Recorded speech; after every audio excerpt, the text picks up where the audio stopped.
online.nebraska.edu to learn more. This is the Huskers Radio Network. Husker fans, stay up to date with the most current and latest news by following the Big Red on Facebook and Twitter. These social media homes provide the fastest daily updates on everything surrounding NU athletics, including game results, ticket promotions, and Husker prizes. Log on to also follow several sports-specific pages and Husker head coaches. Become a fan today at facebook.com/Huskers and twitter.com/Huskers to join and interact with thousands of Husker fans around the world. This is the Huskers Radio Network. Want to get all the latest Husker news straight to your phone? Need to be the first of your friends to get the scoop on all things Huskers? Sign up for text alerts from Nebraska Athletics. Text Huskers to 83200 to get game time notifications and updates, breaking news, special ticket offers, and more straight to your phone. All the Husker news is just a quick text away. Just text Huskers to 83200. Standard text messaging rates apply and may vary by carrier. This is the Huskers Radio Network. When you're ready to pursue a career-building college degree, go with the school you know and trust, the University of Nebraska. And if you need the flexibility, convenience, and affordability of an online degree program, you can go online with the University of Nebraska. With courses developed specifically for the online learner by our 4 regionally accredited NU campuses, it's a valuable online education for your very real-world future. Go to online.nebraska.edu to learn more. This is the Huskers Radio Network. Husker fans, stay up to date with the most current and latest news by following the Big Red on Facebook and Twitter. These social media homes provide the fastest daily updates on everything surrounding NU athletics, including game results, ticket promotions, and Husker prizes. Log on to also follow several sports-specific pages and Husker head coaches. Become a fan today at facebook.com/Huskers and twitter.com/Huskers to join and interact with thousands of Husker fans around the world. This is the Huskers Radio Network.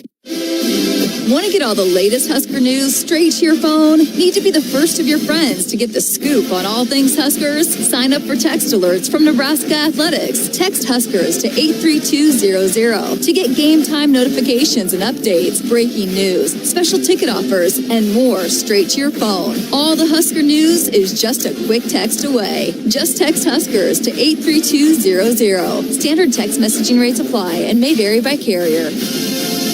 This is the Huskers Radio Network. When you're ready to pursue a career-building college degree, go with the school you know and trust, the University of Nebraska. And if you need the flexibility, convenience, and affordability of an online degree program, you can go online with the University of Nebraska. With courses developed specifically for the online learner by our 4 regionally accredited NU campuses, it's a valuable online education for your very real-world future. Go to online.nebraska.edu to learn more. This is the Huskers Radio Network. Husker fans, stay up to date with the most current and latest news by following the Big Red on Facebook and Twitter. These social media homes provide the fastest daily updates on everything surrounding NU athletics, including game results, ticket promotions, and Husker prizes. Log on to also follow several sports-specific pages and Husker head coaches. Become a fan today at facebook.com/Huskers and twitter.com/Huskers to join and interact with thousands of Husker fans around the world. This is the Huskers Radio Network. Want to get all the latest Husker news straight to your phone? Need to be the first of your friends to get the scoop on all things Huskers? Sign up for text alerts from Nebraska Athletics. Text Huskers to 83200 to get game time notifications and updates, breaking news, special ticket offers, and more straight to your phone. All the Husker news is just a quick text away. Just text Huskers to 83200. Standard text messaging rates apply and may vary by carrier. This is the Huskers Radio Network. When you're ready to pursue a career-building college degree, go with the school you know and trust, the University of Nebraska. And if you need the flexibility, convenience, and affordability of an online degree program, you can go online with the University of Nebraska. With courses developed specifically for the online learner by our 4 regionally accredited NU campuses, it's a valuable online education for your very real-world future. Go to online.nebraska.edu to learn more. This is the Huskers Radio Network. Husker fans, stay up to date with the most current and latest news by following the Big Red on Facebook and Twitter. These social media homes provide the fastest daily updates on everything surrounding NU athletics, including game results, ticket promotions, and Husker prizes. Log on to also follow several sport-specific pages and Husker head coaches. Become a fan today at facebook.com/Huskers and twitter.com/Huskers to join and interact with thousands of Husker fans around the world. This is the Huskers Radio Network. Want to get all the latest Husker news straight to your phone? Need to be the first of your friends to get the scoop on all things Huskers? Sign up for text alerts from Nebraska Athletics. Text Huskers to 83200 to get game time notifications and updates, breaking news, special ticket offers, and more straight to your phone. All the Husker news is just a quick text away. Just text Huskers to 83200. Standard text messaging rates apply and may vary by carrier. This is the Huskers Radio Network. When you're ready to pursue a career-building college degree, go with the school you know and trust, the University of Nebraska. And if you need the flexibility, convenience, and affordability of an online degree program, you can go online with the University of Nebraska. With courses developed specifically for the online learner by our 4 regionally accredited NU campuses, it's a valuable online education for your very real-world future. Go to online.nebraska.edu to learn more. This is the Huskers Radio Network. Husker fans, stay up to date with the most current and latest news by following the Big Red on Facebook and Twitter. These social media homes provide the fastest daily updates on everything surrounding NU athletics, including game results, ticket promotions, and Husker prizes. Log on to also follow several sport-specific pages and Husker head coaches. Become a fan today at facebook.com/Huskers and twitter.com/Huskers to join and interact with thousands of Husker fans around the world. This is the Huskers Radio Network.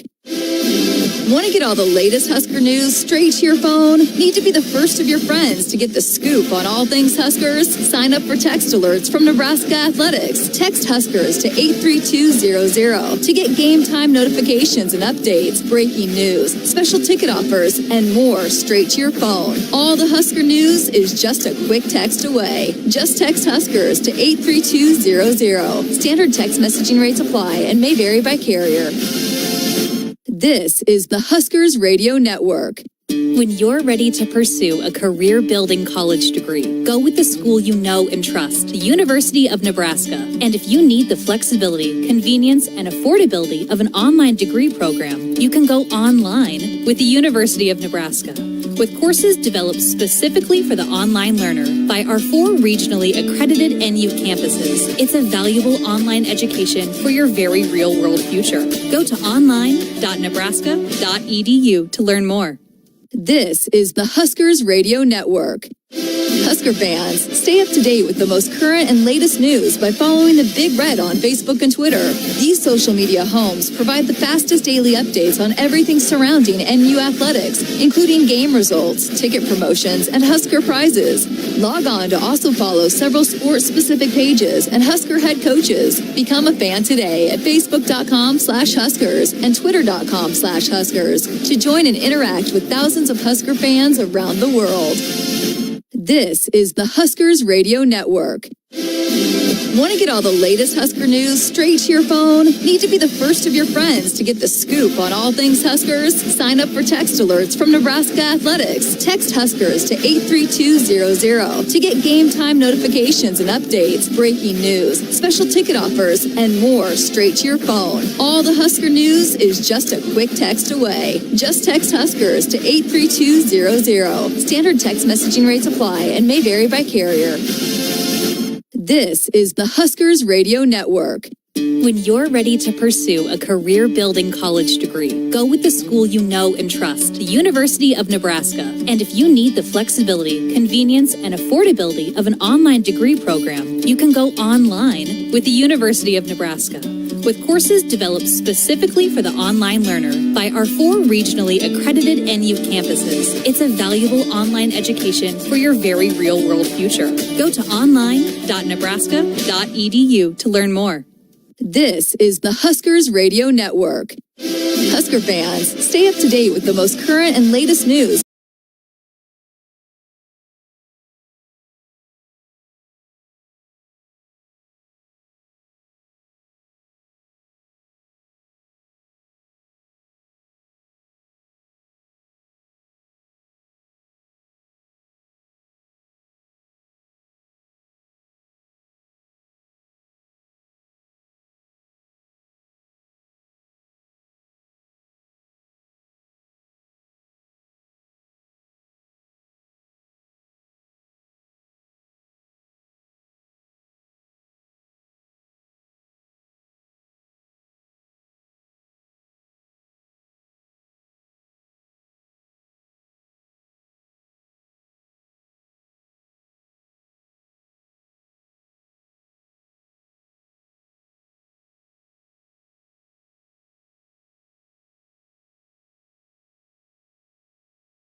that's a nightmare start. And, we were talking about it.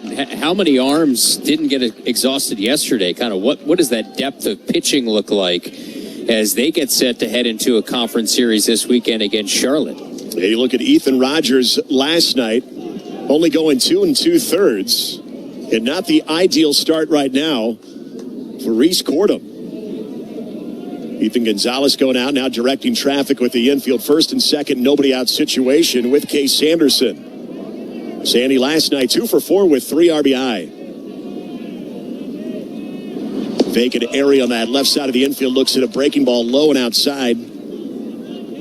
So now Cordham trying to find the strike zone here. He lost Mac Moyer, and now you're going to get Anthony Claggett, the pitching coach, immediately with that light jog over to the mound. The infield follows him along with Ethan Gonzalez, and so now you're having essentially a one-way conversation of trying to get your starter back on beam here, understanding Nebraska starting to build a potential big inning here, especially the way Case has been hitting with runners on base. And just not the type of start you want to see from your pitcher. And it really a game that for Wichita State, they came into this series trying to validate that record and that 4-game winning streak and the offensive numbers they'd been putting up. They knew that if they could try to grab one from Nebraska, that could validate that start a little bit, because that strength of schedule has really been the one area for Wichita State in the start that they've got to that's been maybe a little bit dismissed. So Moyer leads from second, Jeter Worthley from first. 1-0 is the count here on Case. Fastball off the plate. 2 balls, no strikes on Case Sanderson.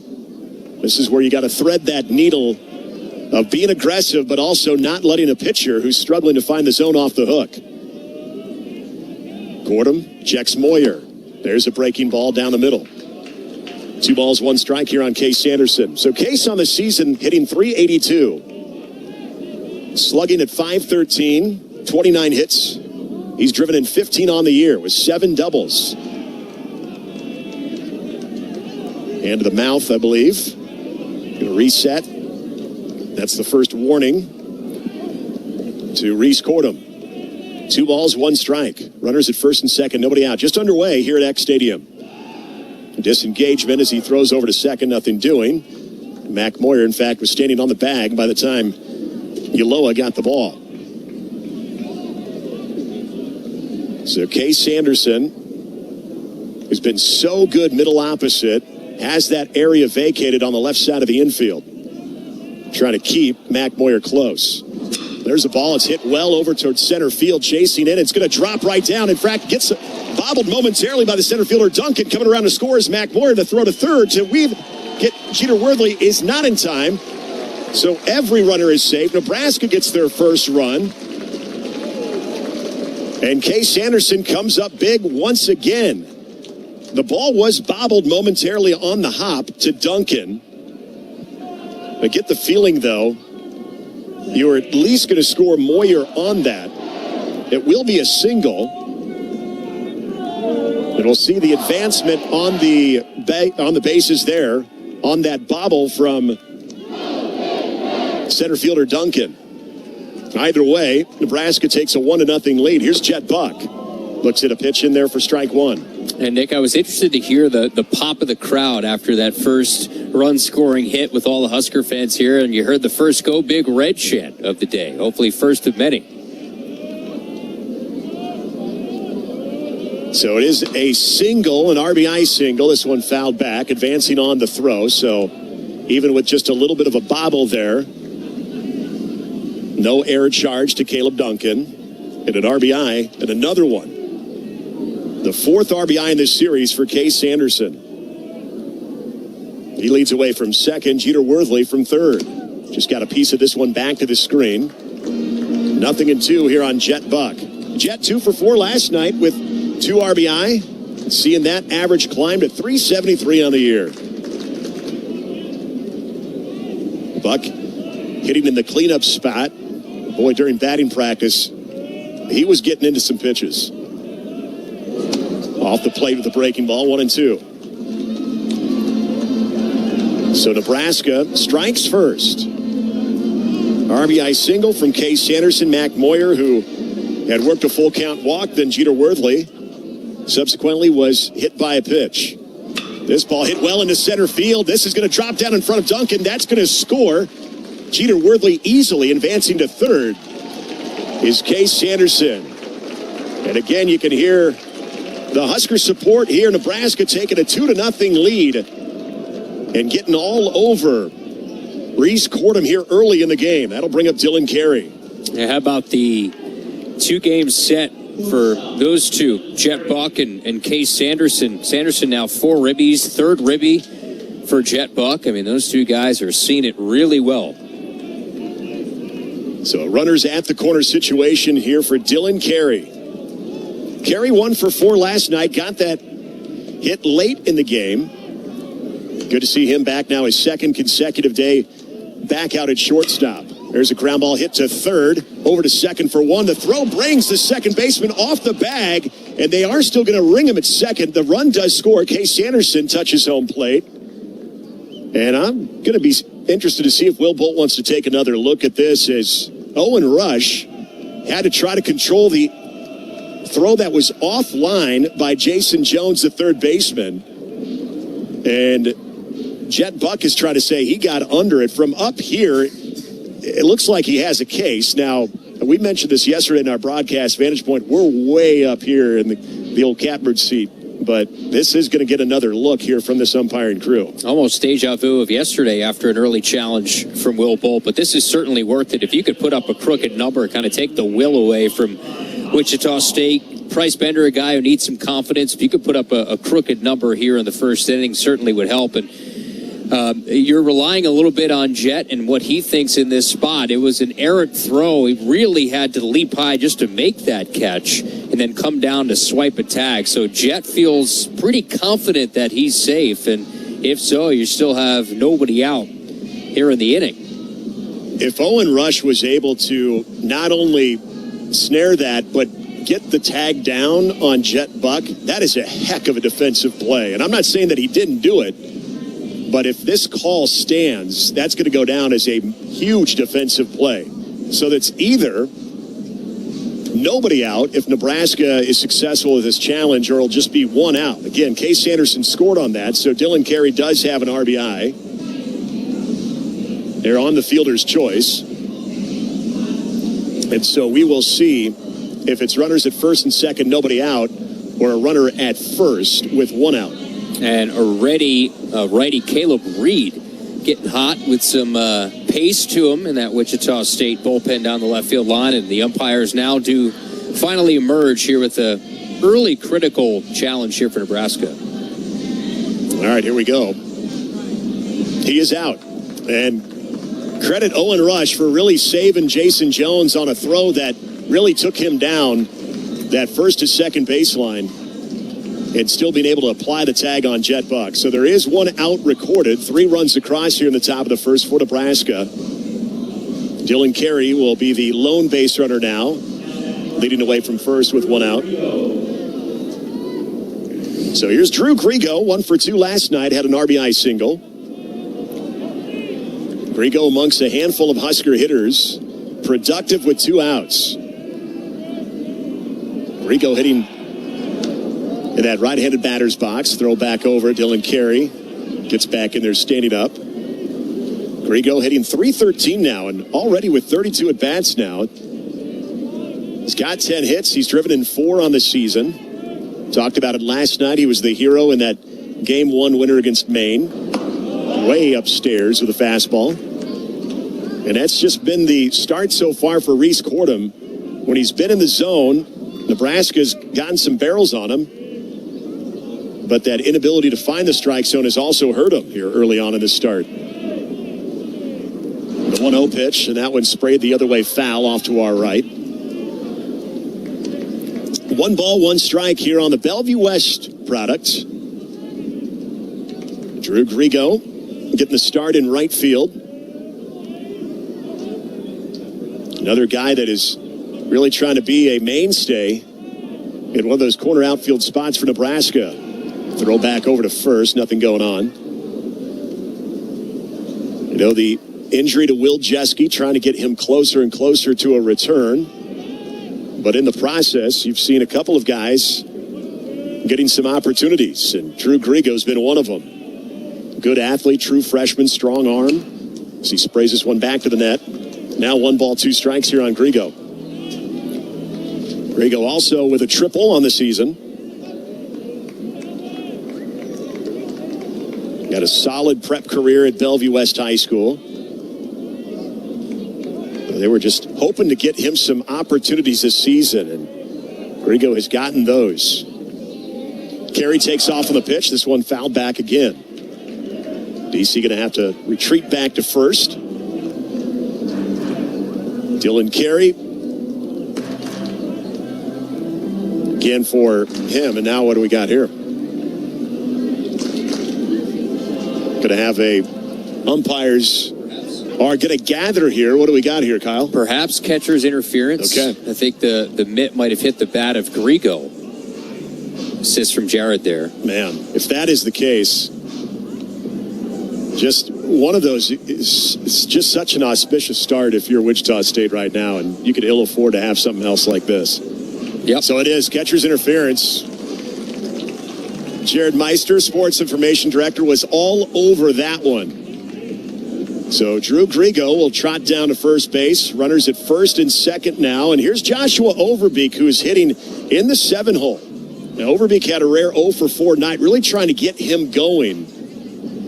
But then you also look at this lineup, having a guy like Joshua Overbeek that can just absolutely unload at any moment. This is a nice little luxury and hopefully an opportunity for Joshua Overbeek to get himself going. They are going to take another look at this. So the initial call is that it was catcher's interference. Now Wichita State wants the umpiring crew to take a look at this. By the way, our umpiring crew calling the balls and strikes: Brandon Meissen, the first base umpire is Derek Harris, second base Trey Jester, and third base is Greg Harmon. At this rate, Nick, I'm not sure the team will make its 8 a.m. flight tomorrow morning. That's true. You know, it took it was the 4th inning yesterday for it to really come to a grinding halt. But those first 3 innings, it was pace and pace and pace. I told you post-game, when I looked at the time of game at 3 hours and 35, I couldn't believe it because Katsky was doing his thing. But again, credit the Huskers.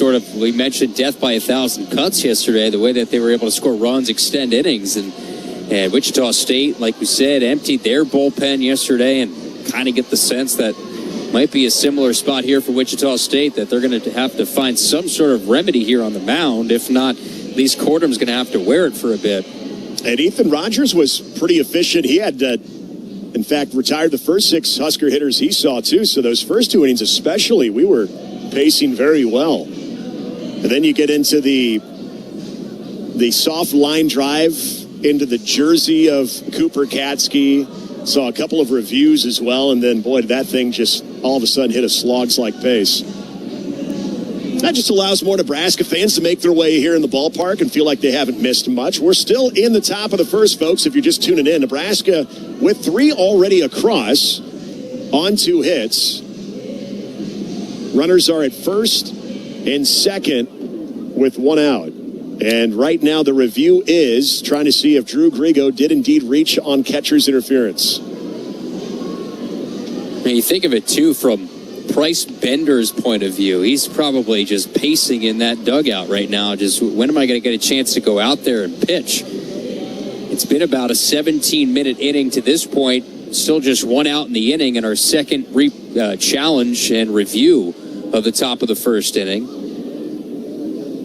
This is where you look at the mentality of certain pitchers, guys that have that motor, that they're a little bit more energized and they're constantly pacing regardless. I think that would really impact them. Price is not one of those guys. Price is about as cool of a customer and just in his own routine as much as you can be. Here come the umpires. We'll see if the call is upheld or overturned.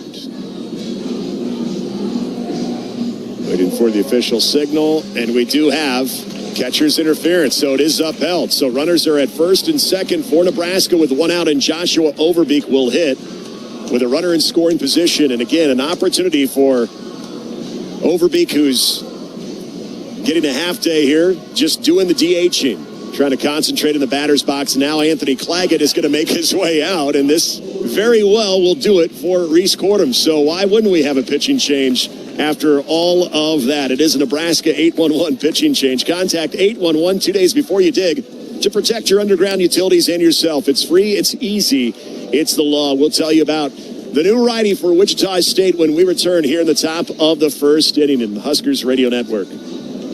That's my neighbor, Joe. Hey, Joe. Hey, John. Joe's about to make a very big mistake. Hey, Joe, I think it might be a good idea to call 811 to have your underground utilities marked before you start digging? John, that's just for big projects. Actually, it's for any digging project. Hey, congratulations, Joe. You found your electric line. Remember, safe digging always begins with a free call to 811. Want to borrow my phone, buddy? Brought to you by Nebraska 811. Fans, hands on the wheel, head in the game. The driver has one job to drive. This message from the NDOT Highway Safety Office. 3-0 Huskers over the Shockers. Still just one out in the top of the first inning. So Reese Cordham is done after just a third of an inning. They're going to go to Caleb Reed, who's been throwing for a while. The ready 6'5", 215, a redshirt junior from right here in the state of Kansas. He has made a JUCO stop. Kansas City, Kansas Community College for him. Last time he pitched was in the Butler 4-game set. 2 2/3, 3 hits, a run which was earned, a walk, and 4 strikeouts. And his overall numbers this year for Caleb Reed, the right-hander, going through his warm-up tosses at the current moment, a 5.4 ERA. Does have 2 wins to no losses. 8th trip out of the pen here in 2026. 13 1/3 innings, 10 hits, 8 runs, all earned, 4 walks to 16 strikeouts for Caleb Reed. Batters just 204 against him. So if you are scoring at home, of course, the catcher's interference does go down as an error on the catcher. So an E2. Grigo at first, Dylan Carey at second, Joshua Overbeek will face Reed. So this is that number that Nebraska's always been hunting early in the game. Always trying to set the tone. They've had a little help from Wichita State in this, but give credit to both Case Sanderson and Jet Buck. A couple of hard hit balls out to center field with RBI singles. And then you had a little bit of an erratic throw by Jones. I don't think they were going to get a 5-4-3 double play on Dylan Carey. But even that play was reviewed as Jason Jones' throw took Owen Rush off lined. Had to make a great defensive play to apply the tag on Jet Buck. But more opportunities here for Nebraska with less than 2 outs and runners on base here at first and second. I think Caleb Reed, too, had 1 year of crossover with Jet Buck at Kansas City, Kansas Community College in 2023. So some familiarity. We'll see if when Jet Buck comes up again, if Caleb Reed is still throwing. Could be one of those days where we see a lot of bodies on the bump here at X Stadium. First offering to Joshua Overbeek. Change up in there, strike one. Mentioned Overbeek 0 for 4 yesterday. Seen that batting average dip below 300 now, 270 on the year with 20 hits. He's driven in 11, 6 doubles on the year. Here's the 0-1 pitch off the plate, 1-1. Overbeek, who was committed to the right-handed batter's box, now left-handed batter's box, facing the righty. Everyone always asks where Joshua Overbeek has maybe more success. It's hard to really decipher. He's effective in both sides of the plate. This breaking ball just missed on the outside corner. It's 2-1 here on Overbeek. Dylan Carey,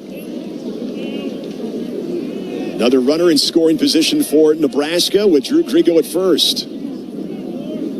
Here's the 2-1 way outside, and now 3-1 on Joshua Overbeek. This is where it's going to be interesting again. You know Overbeek wants to get himself going, but inconsistency early on from Caleb Reed and finding the strike zone. You're looking for one pitch, one spot here. Disengagement from Reed over to second. Dylan Carey just waiting with his back turned to Caleb Reed.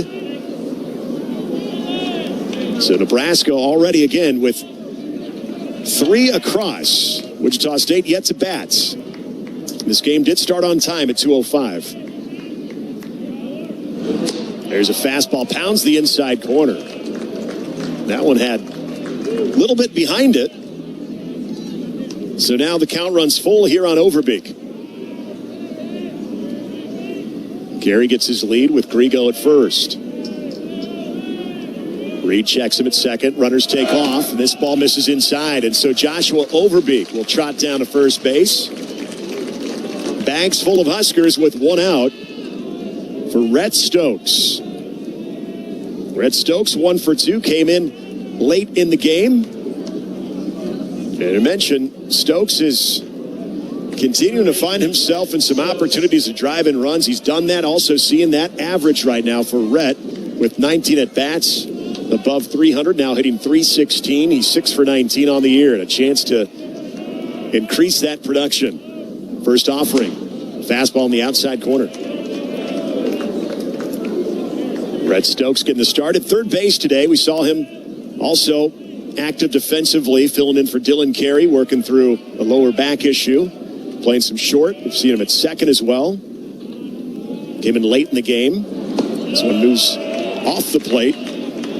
1 ball, 1 strike here on the Husker third baseman. Stokes came in for Jet Buck late in the game, moving Buck to left, played second. So with the exception of first base, he's been all over the infield here the last week. Caleb Reed from the stretch, the 1-1. This misses outside. Boy, Gonzalez trying to do his best frame job to help out his righty. Wichita State desperately trying to find the strike zone here. 2 balls, 1 strike, bases loaded, 1 out here in the top of the first. Huskers already leading 3-0. Here's the pitch, and this ball is hammered right to the second baseman, and he catches it on the line out. Boy, Rhett Stokes, just some tough luck. Got barrel on baseball, but right to Owen Rush, who's made now 2 good defensive plays to get the 2 outs for Wichita State here in the top of the first. Yeah, positioned perfectly was Rush up the middle. And that's one of those you just shake your head and move on because you barreled that thing up. If you're Rhett Stokes, just unfortunate positioning there on the line drive.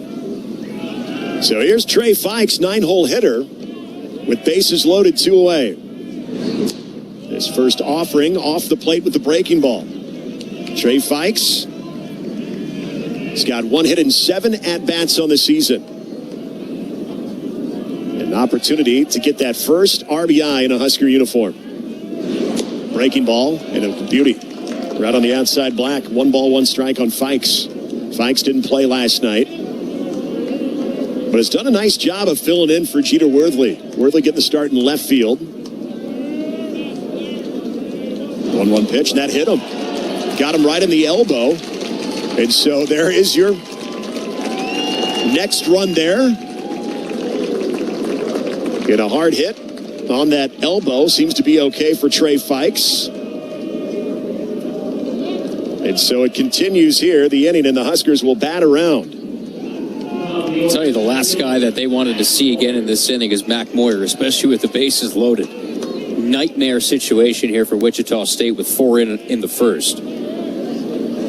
Mac Moyer, keep an eye on the left side of the infield and outfield. That's, as I shouldn't say we.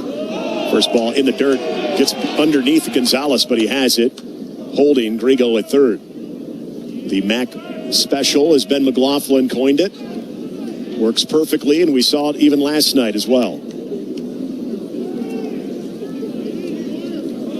So Trey Fikes, his first RBI is one of the black and blue variety.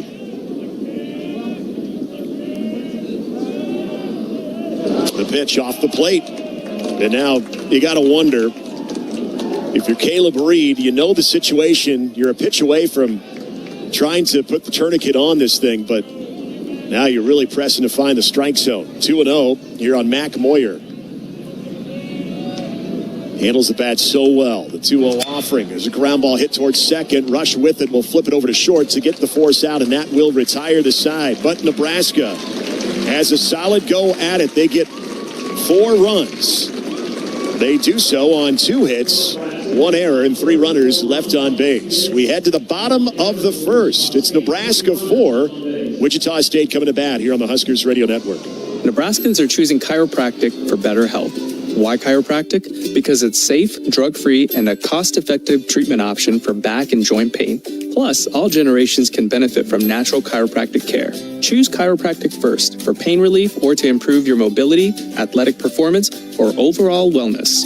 Make chiropractic your first choice for better health and find a chiropractic physician near you at nebraskachiropractic.org. Get your life back with chiropractic. Farmers and ranchers know that success tomorrow requires planning today. Because here in the Midwest, a lot can change in a season. Weather, input prices, technology, global markets. That's why your ag banker needs to be able to see the big picture. At Landera, we know the future is what you make of it. Let's embrace it together. Visit LanderaAg.com to learn more. Landera, a division of First Dakota National Bank. Half inning complete. Good start for the Scarlet and the Cream here on this Wednesday. Nebraska 4 and Wichita State nothing. 4 RBIs in that inning, and RBIs this season. Sponsored by Blue Cross and Blue Shield of Nebraska. For 85 years, Blue Cross and Blue Shield of Nebraska has supported the passion and pride of Husker baseball. Blue believes in the Big Red, and Blue believes in you. Beautiful day at the ballpark, just getting underway. Boy, it was a marathon top of the first, but you take it when the Huskers score 4 runs, and perhaps that uplifts and gives a little bit more confidence to the mustachioed man, and Bryce Bender is going to get the start. Bryce Bender will work against this Wichita State potent lineup, an offense that is one of the tops in college baseball. Resetting the defensive alignment. Feels like we haven't done that in about an hour, because that's how long the half of the first seemed to go there, in the top half anyway. In the outfield from left to right, Jeter Worthley, Mac Moyer, and Drew Grigo. Around the horn over at third is Rhett Stokes, Dylan Carey at short, Jet Buck at second, Case Anderson at first, starting battery, Trey Fikes at catcher, and of course Bryce Bender, the starter. Will work against Jaden Gustafson, the left fielder. Gustafson was 1 for 4 last night with a couple of strikeouts. But a solid hitter in this lineup, 357 on the year, 30 hits, and he's driven in 20. He's got 5 doubles and 4 home runs. The left-handed hitter will get his first look at Bryce Bender. Bender kicks and fires. First pitch in there for strike 1. And if you're Rob Childress, I'm sure the message was very clear. Just challenge these hitters. You got that crooked number. Let your defense work behind you. Trying to keep these hitters on that front side. There's another nice-looking breaking ball. Started on the outer half, broke right in. 0-2 here on Jaden Gustafson. Bryce Bender, 8 2/3 on the year. Here's the 0-2 pitch. That ball hit well to the second, but backhanded off his knees. Jet Buck over to first. Nice defensive play there for Jet Buck. And that just re-solidifies the point. Throw strikes, let them put the ball in play and your defense work, and that's what they're there for. So Bryce Bender able to get the first out. That'll bring up Alex Ulloa. Ulloa 1 for 5 last night. He's a 360 hitter, 31 hits on the year with 24 driven in. First offering is popped foul off to the right, out of play. Alex Ulloa, pretty solid glove man over there at short as well. This Wichita State team, don't let yesterday fool you. They were defending at a pretty high clip as well. He's got that open stance, really leaning back on that right leg. Here's the 0-1. Outside corner called strike, 0-2. Bryce with a lot of arm deception, balance point deception. See a fastball that can touch 90, but it's more of just his location. Goes sidearm there and almost ties up. Ulloa is just able to get a piece of that one off the front of his foot. 0-2. But you'll see those arm angles and slots from 3/4 down to submarine, sidearm. He'll delay the leg kick every now and then. It's just a lot for hitters to try to keep track of. Here's the 0-2. Did he go around? Yes, he did. He was able to get the slider on the outer half, and Ulloa wants a conversation with home plate umpire Brandon Meisen on that. So Bryce Bender able to get his first strikeout. Second out, 2 gone here in the bottom of the first. Here's Jason Jones, third baseman for the Shockers, 2 for 4 last night. Jones had a double last night. 389 hitter on the year. Got just his second double of the season as he sprays this one back to the screen. Another guy, though, providing a lot of run production, 30 RBI on the year. Does have 8 home runs. Mentioned 2 of the most productive hitters for this Wichita State lineup out of the lineup today. Owen Washburn and Max Coffer. Fastball just missed in on the hands. Now he's trying to claim that it hit him, and now he was able to win that battle. Boy, he was able to sell Brandon Meisen that it got him on the left elbow. And now Trey Fikes wants a conversation with Brandon Meisen. And now Will Bolt wants another look at this thing, or at least is asking for help over at first to see if he came around. They'll say he did check his swing. They won't get a look at this. Will Bolt was just wanting to see if first base umpire Derek Harris saw Jason Jones come around. So initially it didn't look like there was contact, but again, from up where we are, it's maybe hard to locate, especially the right-handed hitter. So a 2-out hit batter will bring up MJ Sweeney. Sweeney had the triple, and boy, came really close to an inside the park home run. First offering, fouls that one down the first base side. You were on that call, just like you were with Dylan Carey's inside the park home run against Florida State. And I think the other 8 in the lineup probably would have been given the green light to score. Yeah, he was the only one that probably in the lineup yesterday that wouldn't have been able to score on that Mac Moyer diving play that couldn't come up with a grab. Sweeney, left-handed hitter. Hits this one through the right side. Jet Buck can't get to it. Going from first to third is Jones. And so now Wichita State with something brewing. MJ Sweeney able to drive that through the 4-hole. And so now the Shockers with runners at the corners and 2 away here in the bottom of the first. Nothing overly hard off the barrel there from MJ Sweeney, but able just to drive that out of the reach of Jet Buck. So here's Josh Wolford, the DH. He did get an at-bat late in the game last night, 0 for 1 against the Huskers. But Wolford has been one of the more heavily used guys off the bench. Looks at a breaking ball on the outer half. Wolford, a .304 hitter, does have 46 at-bats. 6 RBI on the year. Quick throw back over to first. Dive it in head first under the tag. Dylan Carey playing a little bit more towards his right, shading there in that 5-6 hole. Sidearm just missed off the plate. 1 ball, 1 strike on Wolford.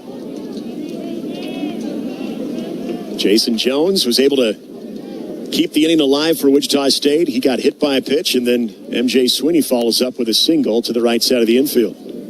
Here's the 1-1. This ball popped up into shallow infield, second base. Jet Buck waiting for it, and he makes the catch to retire the side and keep Wichita State off the board. No runs off 1 hit, no errors, 2 runners left on base. Through 1 here to X Stadium. It's Nebraska 4, Wichita State nothing. This is Big Red Baseball. In Nebraska, the good life means mornings that wait for you. A porch swing or a skyline view. Work that matters and time that's yours. Neighbors who wave. Hey there. Stars you can almost touch. A mortgage that makes sense. More space, more time, more life. Nebraska, the good life is calling. Are you ready to answer? Learn more about living in Nebraska at www.thegoodlifeiscalling.com. Life is loud, chaotic, hilarious, and occasionally peaceful. Your life fits you, so why settle for life insurance that fits someone else? At Shelter Insurance, our local agents help you design a personal protection plan backed by award-winning customer service. We're your shield, We're your shelter. Shelter Life Insurance Company, Columbia, Missouri. See Shelter Agent Matt Woodward in Ord, Kelly Schilke in Imperial, or Agent Jeb Brandt in Hastings. Having the right insurance coverage can be a game changer. Find an agent at shelterinsurance.com for your auto, home, and life insurance. Good start for Nebraska, 4-0. We now slide to the top of the second inning. About a scoreless in the stands. We look out in right center field, a couple of buses that are parked out there, including the Husker bus. And, you read about insurance and things. You might need some insurance. You get a hold of one out to the power alley in right center field over the 375 marker. I carefully parked my car in these two games this week. Me and Nick yesterday, we drove around the park about 5 times. I would park and say, nope, not here. I don't like how this feels. A foul ball can make it here.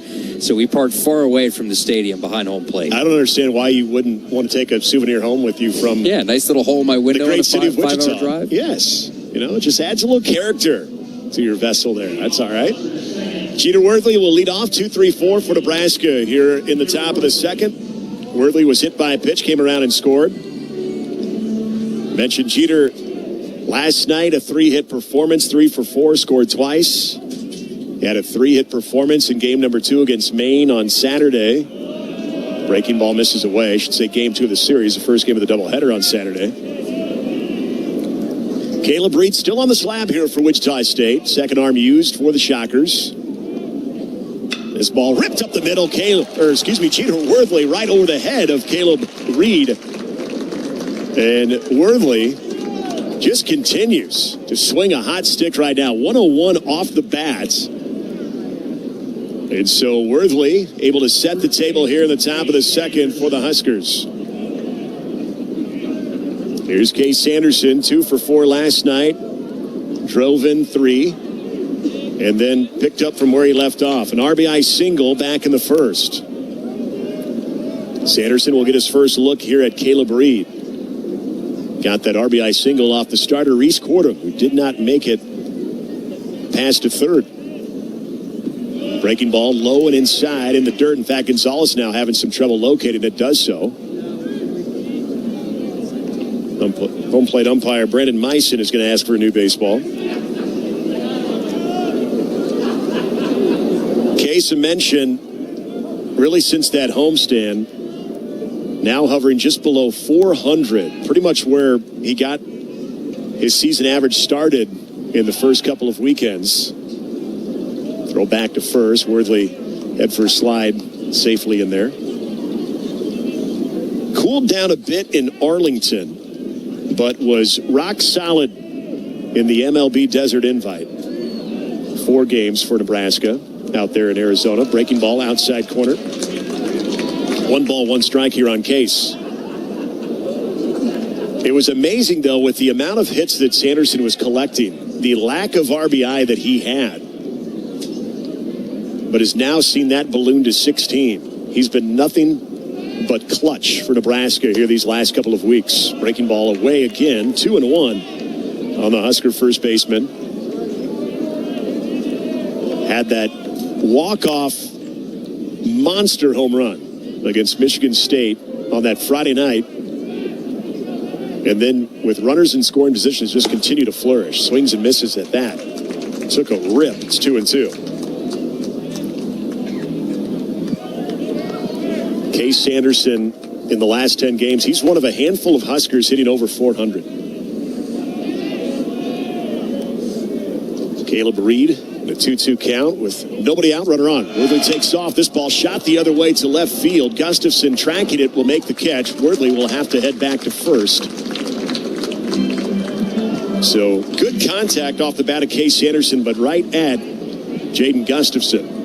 Seems like everything right now, Nick, is a hard-hit line drive for Case Sanderson. He's seeing it really well here over the last handful of weeks, and especially here at Wichita. Well, he's really put it all together, and just when you think you have him figured out, he shows that pull side power as well. Here's Jet Buck, 2 for 4 last night, 1 for 1 with an RBI single here. Looks at a fastball, tall, 1-0. Jet Buck, another one of those guys in the last 10 games, hitting over a 400 clip. Much like Case Anderson when they got to Haymarket Park. So he takes a rip and comes up empty, 1-1. They got to Haymarket Park and just everything was just popping off the barrel for those two hitters. Jet Buck at 382 now. He's driven in 17. Quick throw back over to first. Worthley in there easily. Another tag for good measure applied by M.J. Sweeney. But he's got the 6 doubles as well. Is leaning into the long ball as well. 3 home runs. He had 2 during that 9-game homestand. Fastball off the plate. 2-1 here on Jet Buck.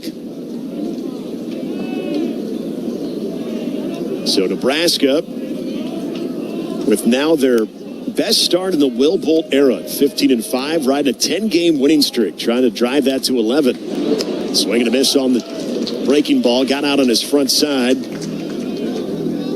Had to level it up. 2 balls, 2 strikes with 1 out. Jeter Worthley leading away from first base, led the inning off with a sharply hit single up the middle.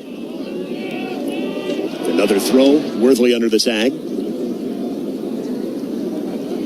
And if you think about Nebraska, we talked about this so much over the last 48 hours, just a variety of ways that they won those 9 games at home.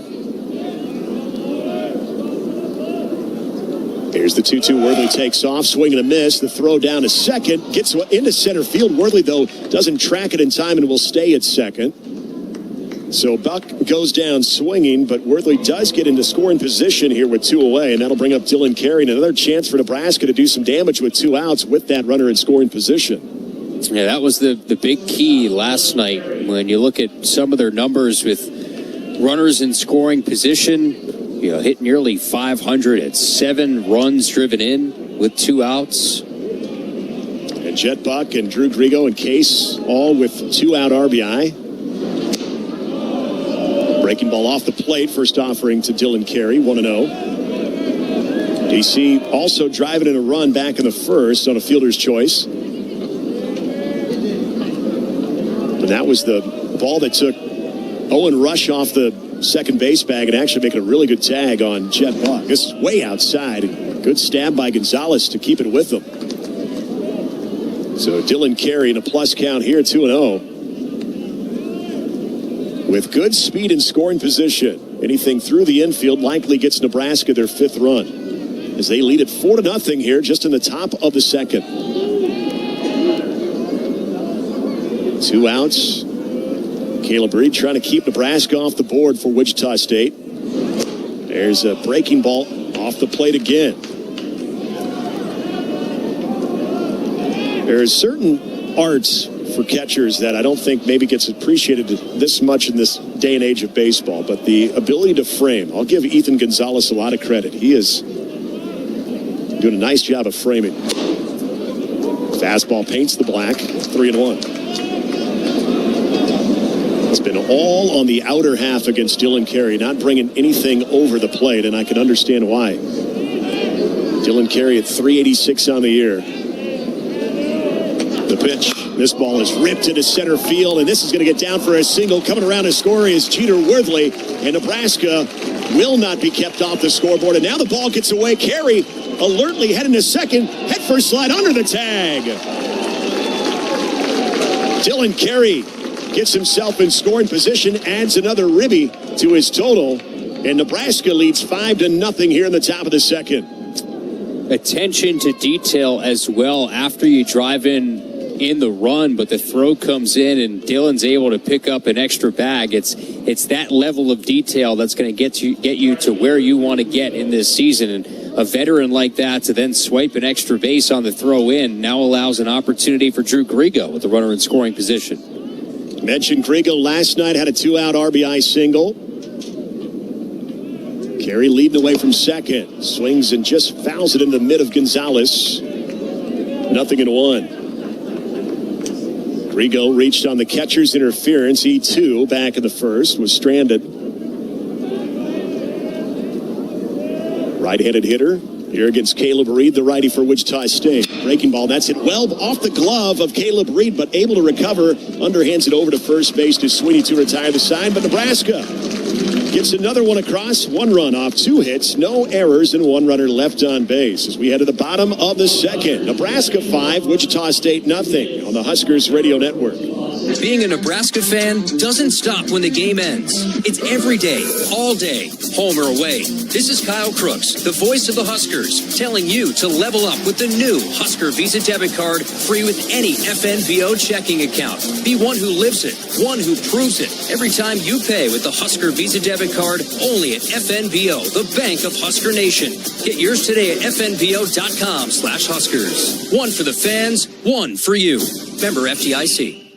To be a part of Nebraska Medicine. Hi, welcome. Is to be a part of something extraordinary. Nebraska Medicine, how may I help you? Because these are the doors that open doors. How are you? To growth and opportunity for each other and for our community. That went really well. For those who know that the academic experience. You know what? I agree. The life experience that you get here is beyond what you can get anywhere else. And that's exactly why here is where you belong. Join us at nebraskamed.com/careers. Nebraska Medicine. Together, extraordinary. Let's pause 15 seconds for station identification on the Huskers Radio Network.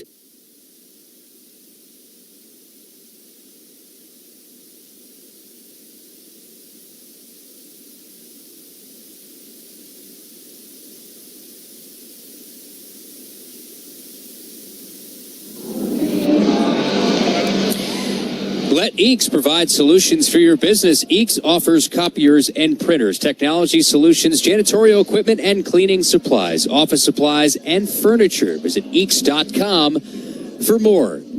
Great start for the Huskers. Add another run in the second. So 4 in the first, 1 in the second. A 2-out ribby single from Dylan Carey. Comfortable 5-zip lead for Bryce Bender. That'll bring up Caleb Duncan for Wichita State. It'll be 6-7-8. For the Shockers in their half of the second. His offensively potent lineup from Brian Green in his 3rd season. Breaking ball right down the middle. Here on Duncan. Caleb Duncan last night 0 for 1, drove in a run on a sacrifice. Also walked twice. Starting center fielder for the Shockers. Bryce Bender. Long look in, now the wind and deal. Breaking ball and just stayed in front of Trey Fikes. Looked like for the first moment of that, it might have got crossed up. 1 ball, 1 strike. Here on Duncan, right-handed hitter.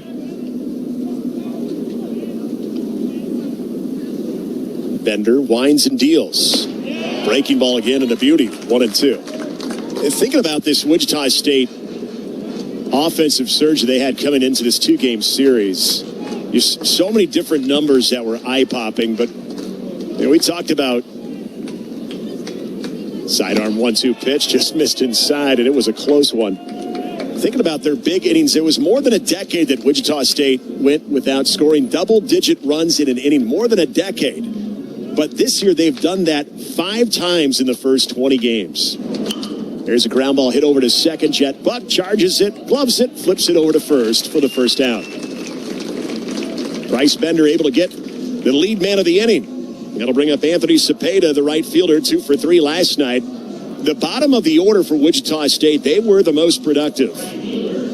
Cepeda was 2 for 3. Gonzalez had a couple of hard hit balls as well. A couple of guys that are, again, just kind of trying to lengthen. We talk about the lengthening of the lineup for Nebraska. Wichita State and Brian Green feeling comfortable with that ability as well. There's a ground ball shot over to Dylan Carey. Gloves it to his left. Quick fire over to first for the second out. 2 gone here in the bottom of the second. And we talked about the importance of what Wichita State is missing in the lineup today. 2 of their most decorated hitters with Owen Washburn and Max Coffer. Those guys ranking 14th and 16th in the nation batting average heading into this one. Coffer at 14th and Washburn at 16th. Breaking ball missed outs here on Owen Rush, getting the start at second base. Did not play last night. But you look at Coffer, who came in hitting .449, and Washburn hitting .447. Those are two big bats to be out of the lineup today. Fastball just missed low and out. 2-0 here on Owen Rush.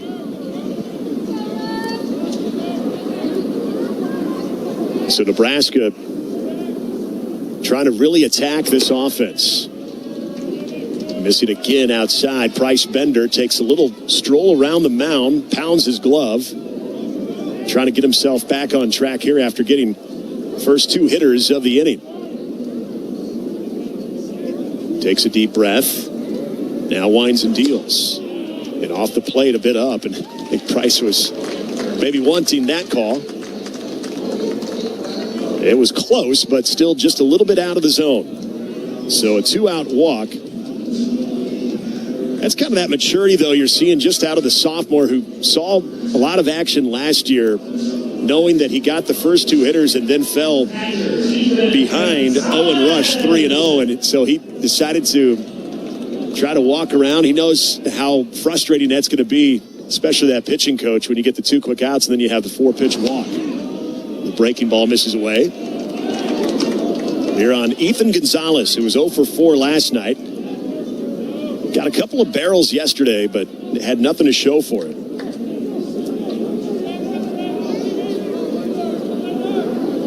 From the stretch, the 1-0. Breaking ball is there.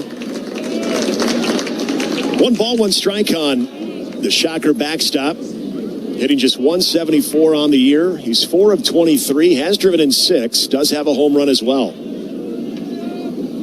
Another big long open stance, quick throw back to first, head first slide under the tag is Rush. Bryce Bender, we told you, coming in with that 4.35 earned run average. We've seen him out of the bullpen. We've seen him in a couple of midweek starts as well. He's gone 10 1/3. This ball hit well to short, but a diving stab by Dylan Carey. Flips to second for the out. What a play by Dylan Carey. Leaping to his left, smothering the baseball, and flipping a jet buck to retire the side. No runs off, no hits, no errors, 1 runner left on base. We play 2 here at X Stadium. It's Nebraska 5, Wichita State nothing. This is Big Red Baseball. Every machine has a story.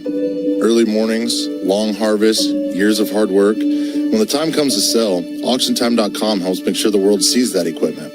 Whether you're selling one piece of equipment or planning a retirement auction, start by knowing what it's worth. At Auction Time, we'll help you start with a free equipment valuation and plan the best way to sell. Call 402-458-4570. That's 402-458-4570. AuctionTime.com. Local expertise, worldwide buyers. Feel like you're always on the run? Me too. As an independent financial professional, I help all kinds of busy people. Young families planning for college, couples working toward retirement, people securing their legacy. Wherever you are in life, Emeritus can help you get more out of life with insurance, employee benefits, and financial services. You're moving fast. Let's help make sure you're on the path to a fulfilling life. Find your next step at Emeritus.com. Insurance products issued by Emeritus Life Insurance Corp.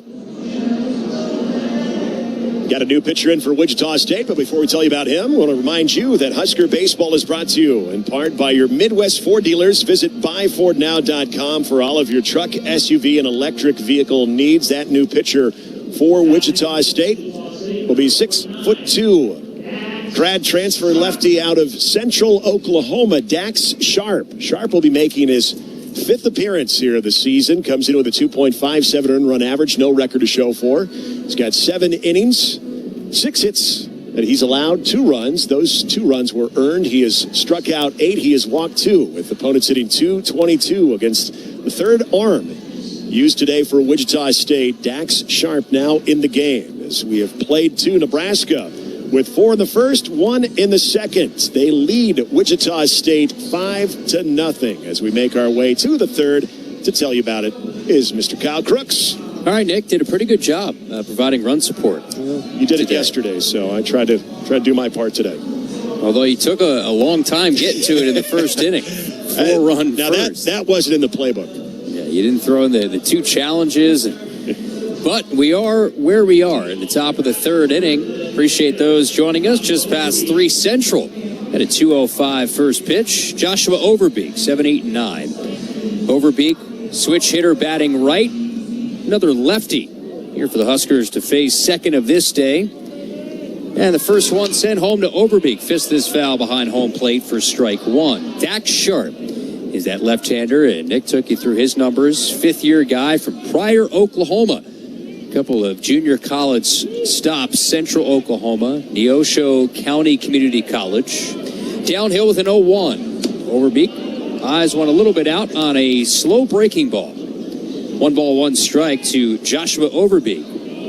Full count walk to him, his first time to the plate. This is the second pitcher that Overbeek has seen already. 1-1, slow stuff, outer half strike, 1-2. He was the first batter that Caleb Reed saw. So he's now hit from both sides of the plate. He's faced a righty and now a lefty. 1-2 on its way. Overbeek swings and misses over the top of a 69-mile-per-hour curve. Slow, looping roller coaster-like breaking ball. And Dak Sharp has his first K. First batter faced. 1 gone. Overbeek down on strikes. And here's Rhett Stokes. 5-0 Huskers, top of the third inning. Rhett Stokes making his first start of the year at third base today with Overbeek, the designated hitter. So a different look for him at the hot corner. Righty bat. First one, he shortens, takes one a little bit high. Slight wind today, not a whole lot to speak of. Few more fans and a little bit more red than we saw last night.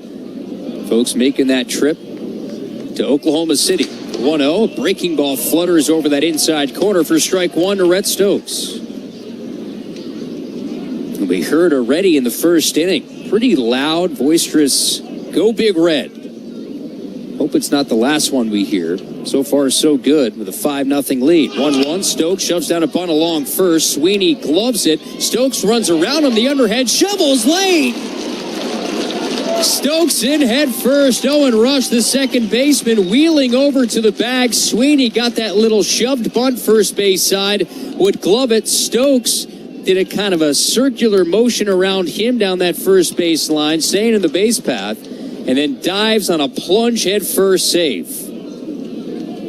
Now protect those fingers there, Rhett. That was my biggest concern with Owen Rush charging over there. He goes head first. The fingers go over the orange portion of that outer half of the bag, and I was just kind of bracing ourselves that Owen Rush would not step on the fingers as he was pursuing the bag. Here's now Trey Fikes getting the start behind home plate. Eyes a strike. Breaking ball, 0-1. 5-0 Huskers, top of the third. You got to go across that orange portion of the bag going through. That's exactly what Rhett Stokes had done. There is one out in the inning. Stokes being held on. They throw over. He's back standing. Fikes had one of the easier RBI in his first of the year. Bases loaded, hit by pitch.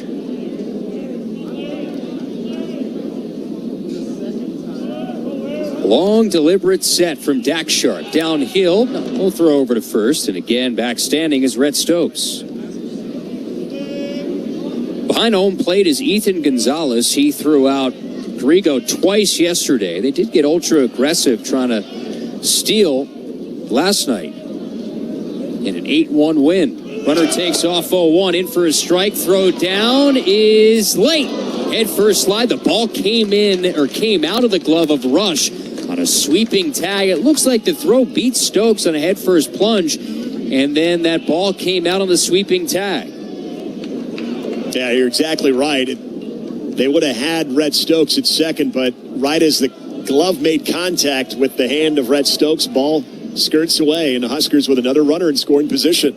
So now it's an 0-2 count here with one out. Top of the third, 5-0 lead. Trey Fikes trying to drive him in. Twist throw to second. A bullet a little bit late. Stokes back standing.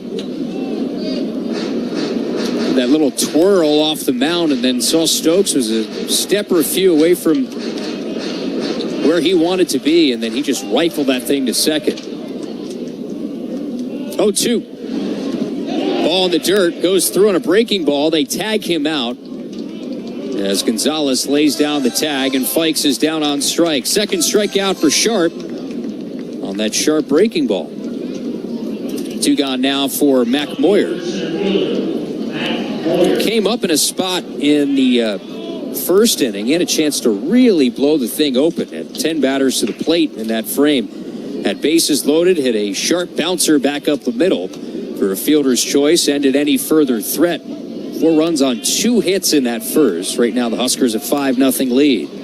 Runner leads off second. The lefty stick takes a breaking ball inside off the plate. A lot of off speed here from Dax Sharp. Blue skies overhead.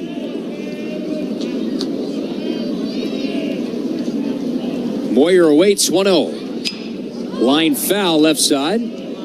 That sails over the bullpen of the Shockers down the left field line. And what I hope is a slow, controlled burn deep over that left center field wall. There's black smoke that is slowly rising off on the horizon. Way out there. Moyer back in 1-1. Breaking ball loops low. Moyer ahead of the count 2-1. If Mack can get on here with 2 gone, Jeter Worthley is 1 for 1, has been hit by a pitch. He looms on deck. The consistency throughout this lineup, and it starts right at the top. Pitch. 2-1 is bounced. A high trampoliner to first. Glove by Sweeney. Foot race to the bag, and number 42 will win it. Moyer chugging down the line just a little bit late. 3 unassisted on the final out. 2 Ks for Dax Sharp in the frame. In that inning, no runs on a hit, no errors, and 1 left on base. Now middle of 3, Huskers in the early driver's seat. Lead Wichita State 5-0 on the Huskers Radio Network. Once a year, a rhythm thunders across the countryside. It can't be tamed. It can only be driven. It's Ford Truck Month. Let's ride. These trucks, they haul, tow, and conquer everything in their path. So hold on tight and drive the Stampede. The Stampede is running at your Midwest Ford dealers. Get 0% financing for 60 months plus $1,000 cash on Super Duty. Get to Ford Truck Month. It's another new year and another exciting edition of the Nebraska Lottery's popular Cash Blast promotion. You know how it works. Until March 24th, buy a 2x2 ticket and get a voucher. Enter online for a chance to win a $5,000 or $500 weekly prize. And if your winning voucher is from a 7-day draw ticket, your prize is doubled. So start out your 2026 with a bang. Enter the Cash Blast promotion today. 2x2 top prize odds are 1 in 105,000.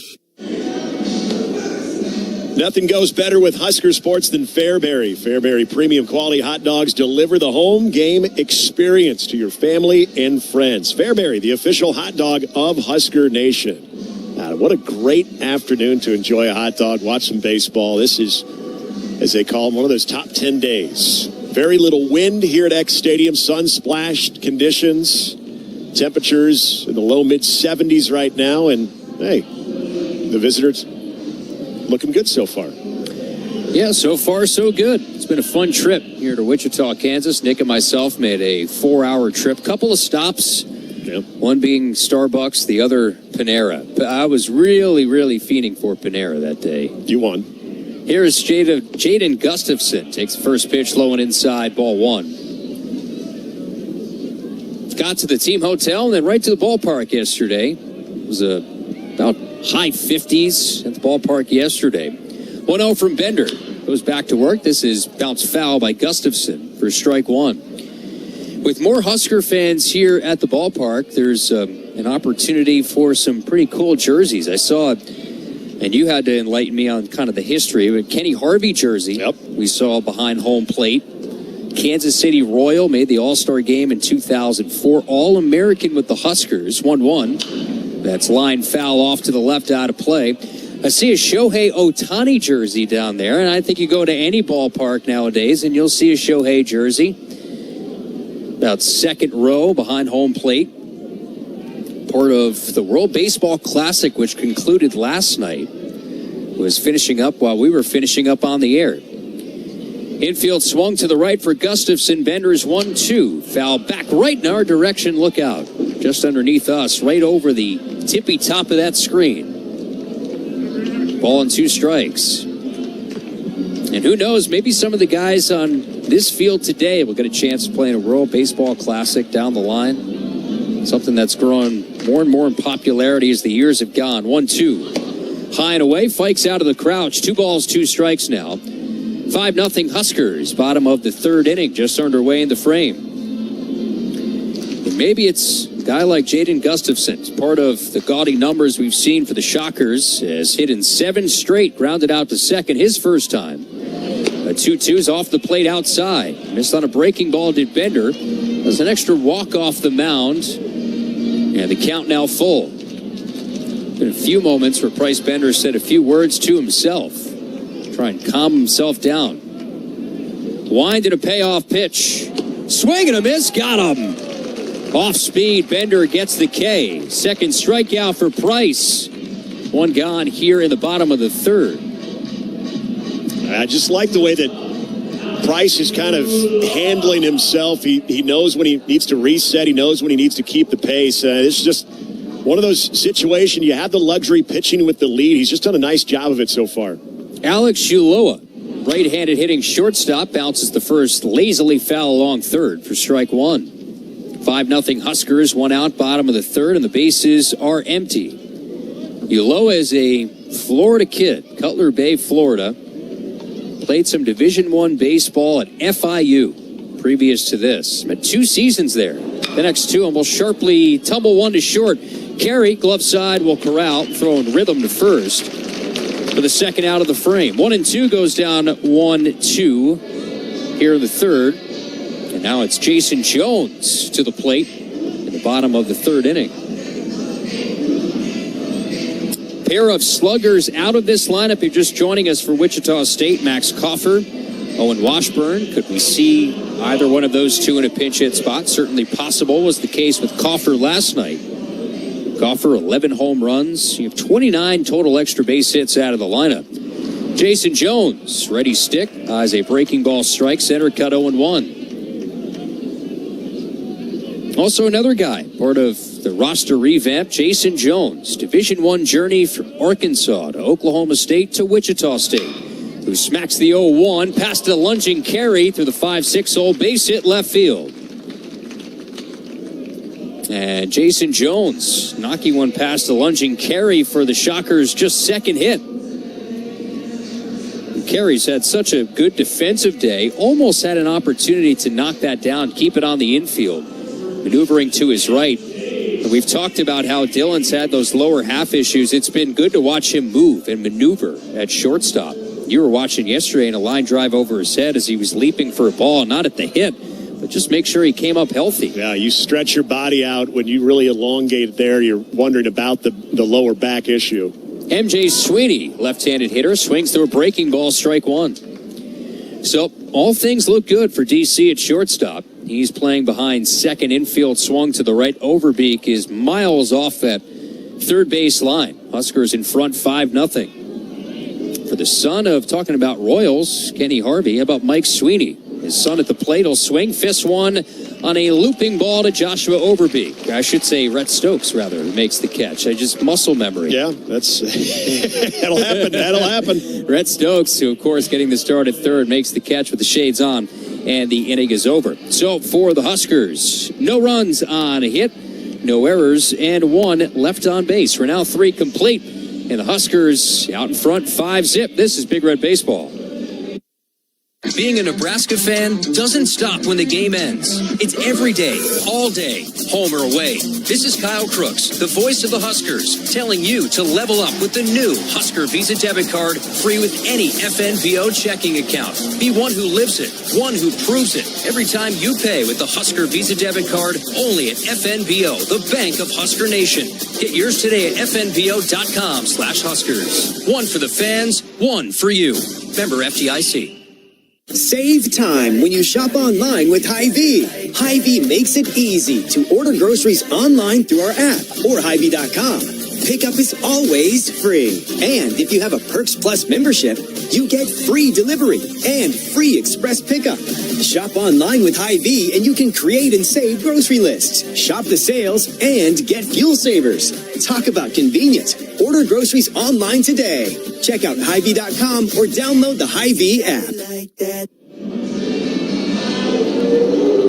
Husker Nation travels well with the Lincoln Airport, the official airport of Husker Athletics, with convenient flights and hassle-free service. It's LNK for the win. Visit LincolnAirport.com. As Nebraska looking to try to add some more here, up 5-0. Here's they make their way into the top of the fourth inning. Stack Sharp back to work. Who has been the one pitcher who certainly looked good. Third shocker arm today. He struck out 2, faced 1 above the minimum in the third. Takes on Jeter Worthley. Takes one really high from the southpaw. 1-0. Jeter's first start in left field today, showing that versatility. 1-0 pitch. Jeter eyes one outer half. Strike 1.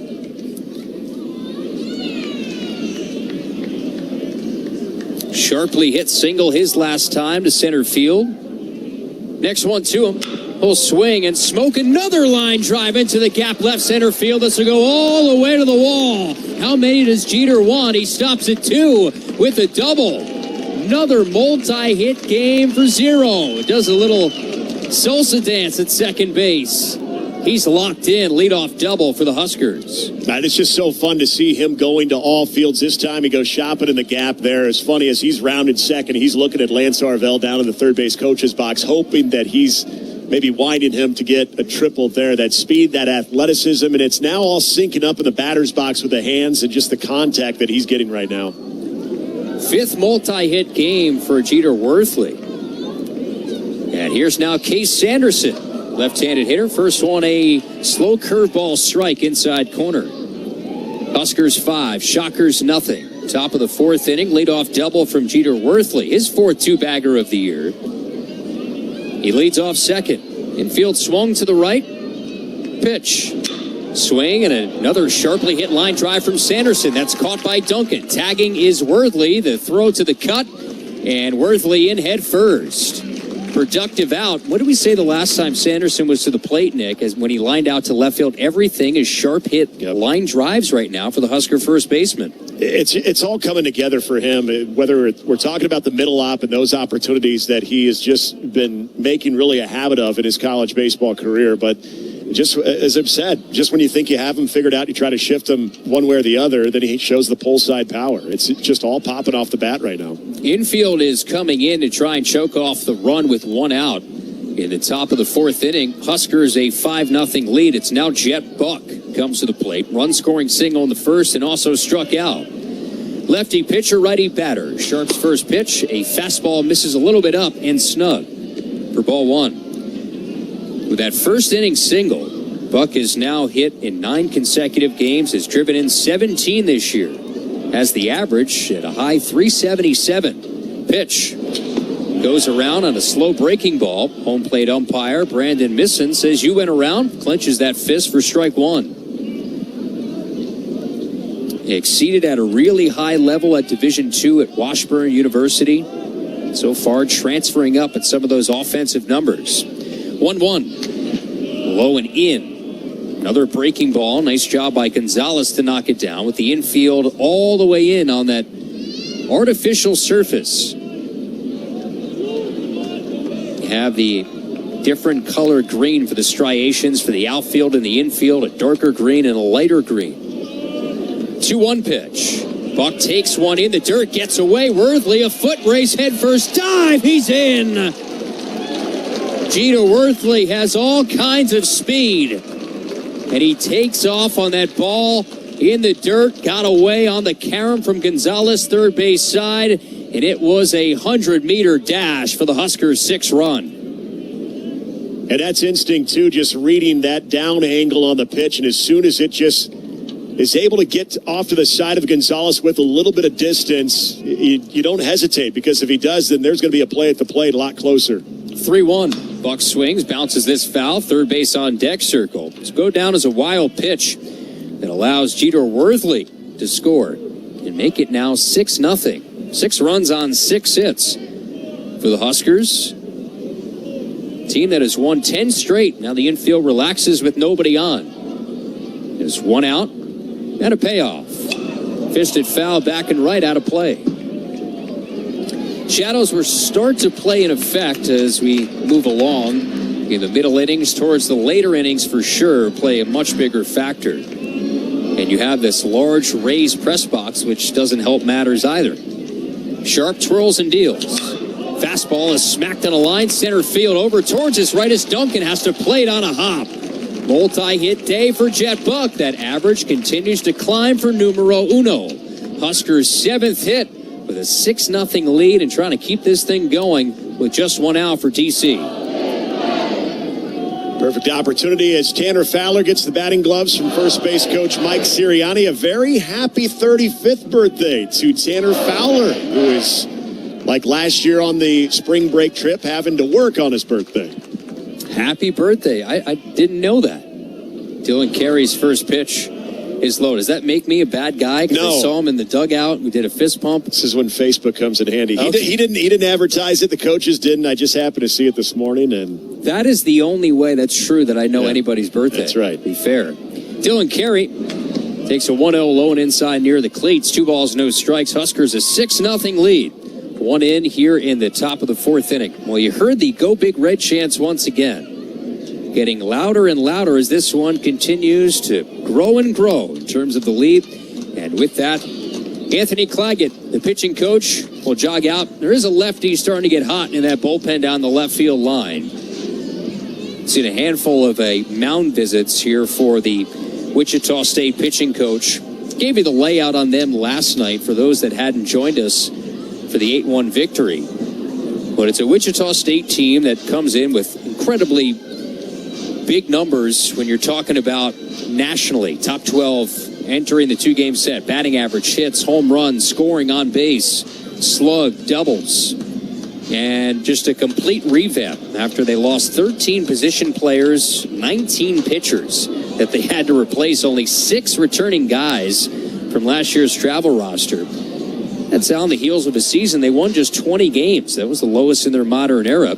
So with that, Brian Green, he had to start from scratch. 31 new guys this year for Wichita State. Buck leads off first after the mound meeting. 2 balls, no strikes to Dylan Carey. And Sharp fires. Swing and a ball popped up into the sunlight. Does the second baseman have it? And he does. Making the catch, Owen Rush. Looked like initially couldn't find it in the blue skies. Has those big, thick sunglasses on. And charging in on the infield grass makes the catch. I think Dylan Carey just missed that one. Took a hack, got a little bit out in front, and just got under it. It was a pitch that you could tell just by his body language. He lit up a little bit on that. Now it's Drew Grigo. 6-0 Huskers, 1 across top 4. Buck leads off first. They'll throw over. Check on Jet. Big fan of Top Gun. Found that out prior to the Auburn road trip. I've seen it a bunch. Thanks to the investigative work from Ben McLaughlin. I mean, who isn't? You know, if you are not a fan, I don't know if we can be friends. Swing and a miss. I've never seen it. So does that not make us friends? The original, either one. I don't think I've seen it. Okay, wow. I'm sure I have. It's probably been on cable at some point, and I've watched it. I know it's Tom Cruise and Danny Glover. Is that the wrong movie? Swinging a bouncing ball at first. You're serious? I think you just combined Lethal Weapon and Top Gun together. That's right. Drew Grigo bounces out to first base, 3-out assistant. I'm going to turn around and walk out of this booth and never come back. Old Top Weapon there. Well, I'll tell you who's going to come back. That's Bryce Bender. I might not come back out of shame. Bottom of the 4th we go. And our score is 6-0 Nebraska. The Huskers, or this is Big Red Baseball. A friend is someone who knows where you came from. Someone who always shows up when you need them. Someone who's there for the good times and the challenging ones. At Shelter Insurance, our agents help design personal protection plans backed by the team J.D. Power ranked #1 in customer satisfaction among auto insurers in the Central Region 7 of the last 8 years. See Shelter Agent Terry Burianek in Fremont, Jackie Rowan in Lexington, or Agent Megan Fales in Cozad. That's my neighbor Joe. Hey, Joe. Hey, John. Joe's about to make a big mistake. Hey, Joe. Think it might be a good idea to call 811 to have the utilities marked before you start digging? I'm not digging very deep. It's no big deal. No big deal.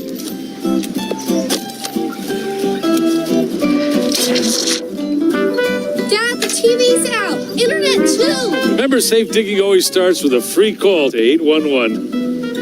Oh, what a knucklehead. Brought to you by Nebraska 811.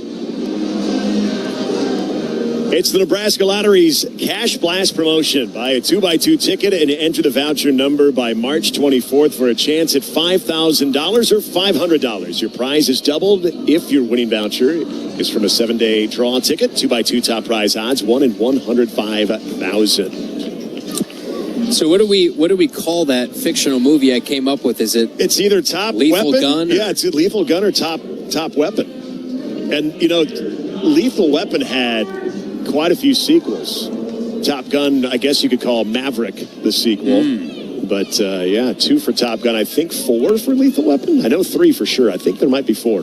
Top Gun right now, it's Bryce Bender. Josh Wolford lasers one to third. Rhett Stokes goes up the ladder to make the catch and take away a base hit.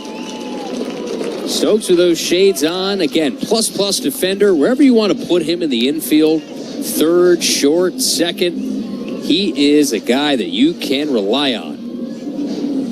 Nice grab to take away a base hit.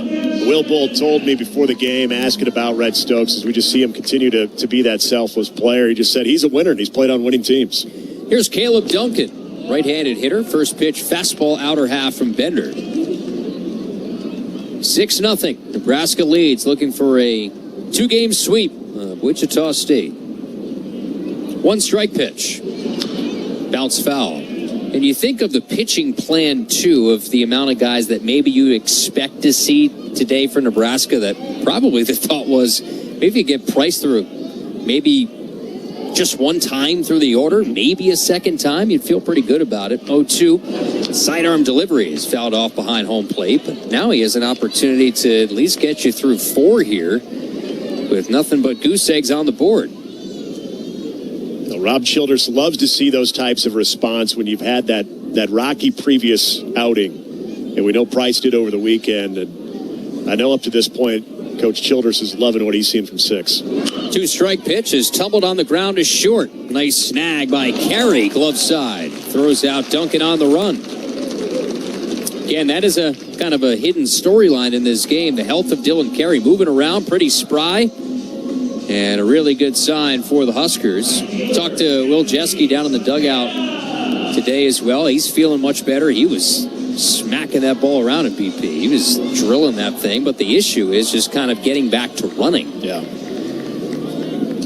You want to be in a place where you don't necessarily re-aggravate it as well. Could see him in a pinch hit spot. Perhaps over the weekend, Anthony Cepeda, left-handed hitter, takes a strike. But I'll tell you that. His timing on his swing right now is about as good as it's been when you watch him in BP.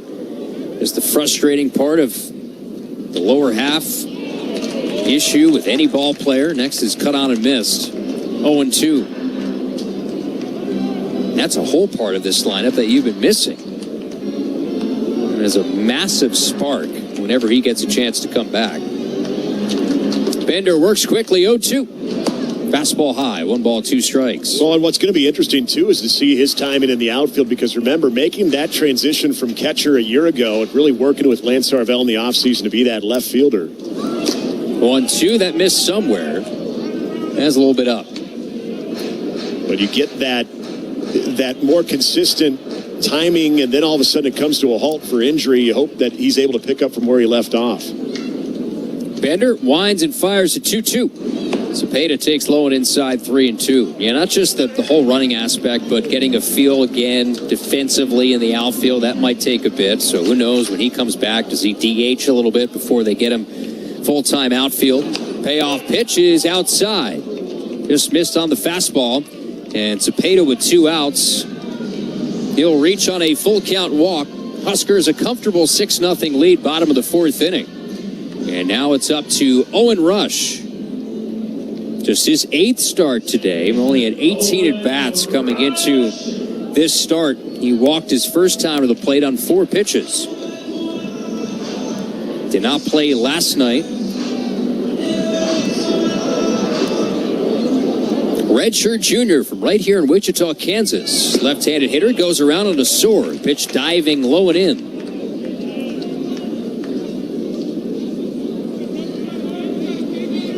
2 years years at Fort Scott Community College.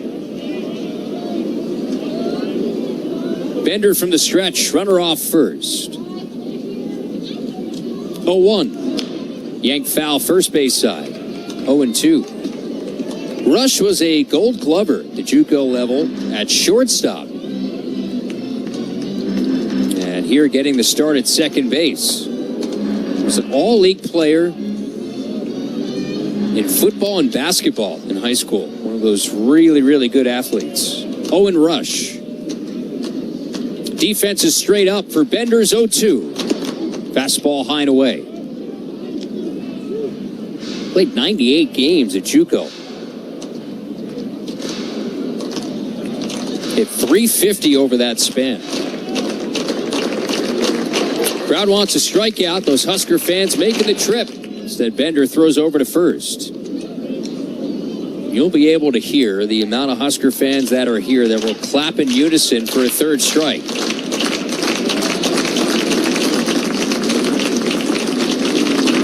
1-2 home. Swinging a line drive, scorched fair down the right field line. That'll rattle around in the corner. It's dug out by Grigo. Rounding third is Cepeda. The throw to the cut in short right goes into third. Meanwhile, the runners already come around to score. So Cepeda scores from first. RBI double from Owen Rush, just his 5th hit of the year. And it's now a 6-1 Husker lead here in the bottom of the 4th. On Bryce Bender, again, leaving that just a little bit over the heart of the plate there in a plus count for him. Had the count leverage there, but this is the one area you knew that Wichita State was going to come in with that sense of urgency. They weren't going to lie down here and trying to get their offense ignited. But now, if you're Bryce Bender with the 2 outs, just trying to limit any further damage. 5th RBI for Owen Rush, his 2nd double. Now it's Ethan Gonzalez, right-handed hitting catcher. First pitch outside, breaking ball, 1-0. It's now a 6-1 game. That was the 3rd shocker hit. Play here in the last of the 4th inning. It's now up to another former JUCO product, Ethan Gonzalez. His 2nd consecutive start behind the dish, 1-0. Sidearm delivery, and they say that Gonzalez went around. Tried to check his swing, could not. First base umpire, Derek Harris, plunging that fist.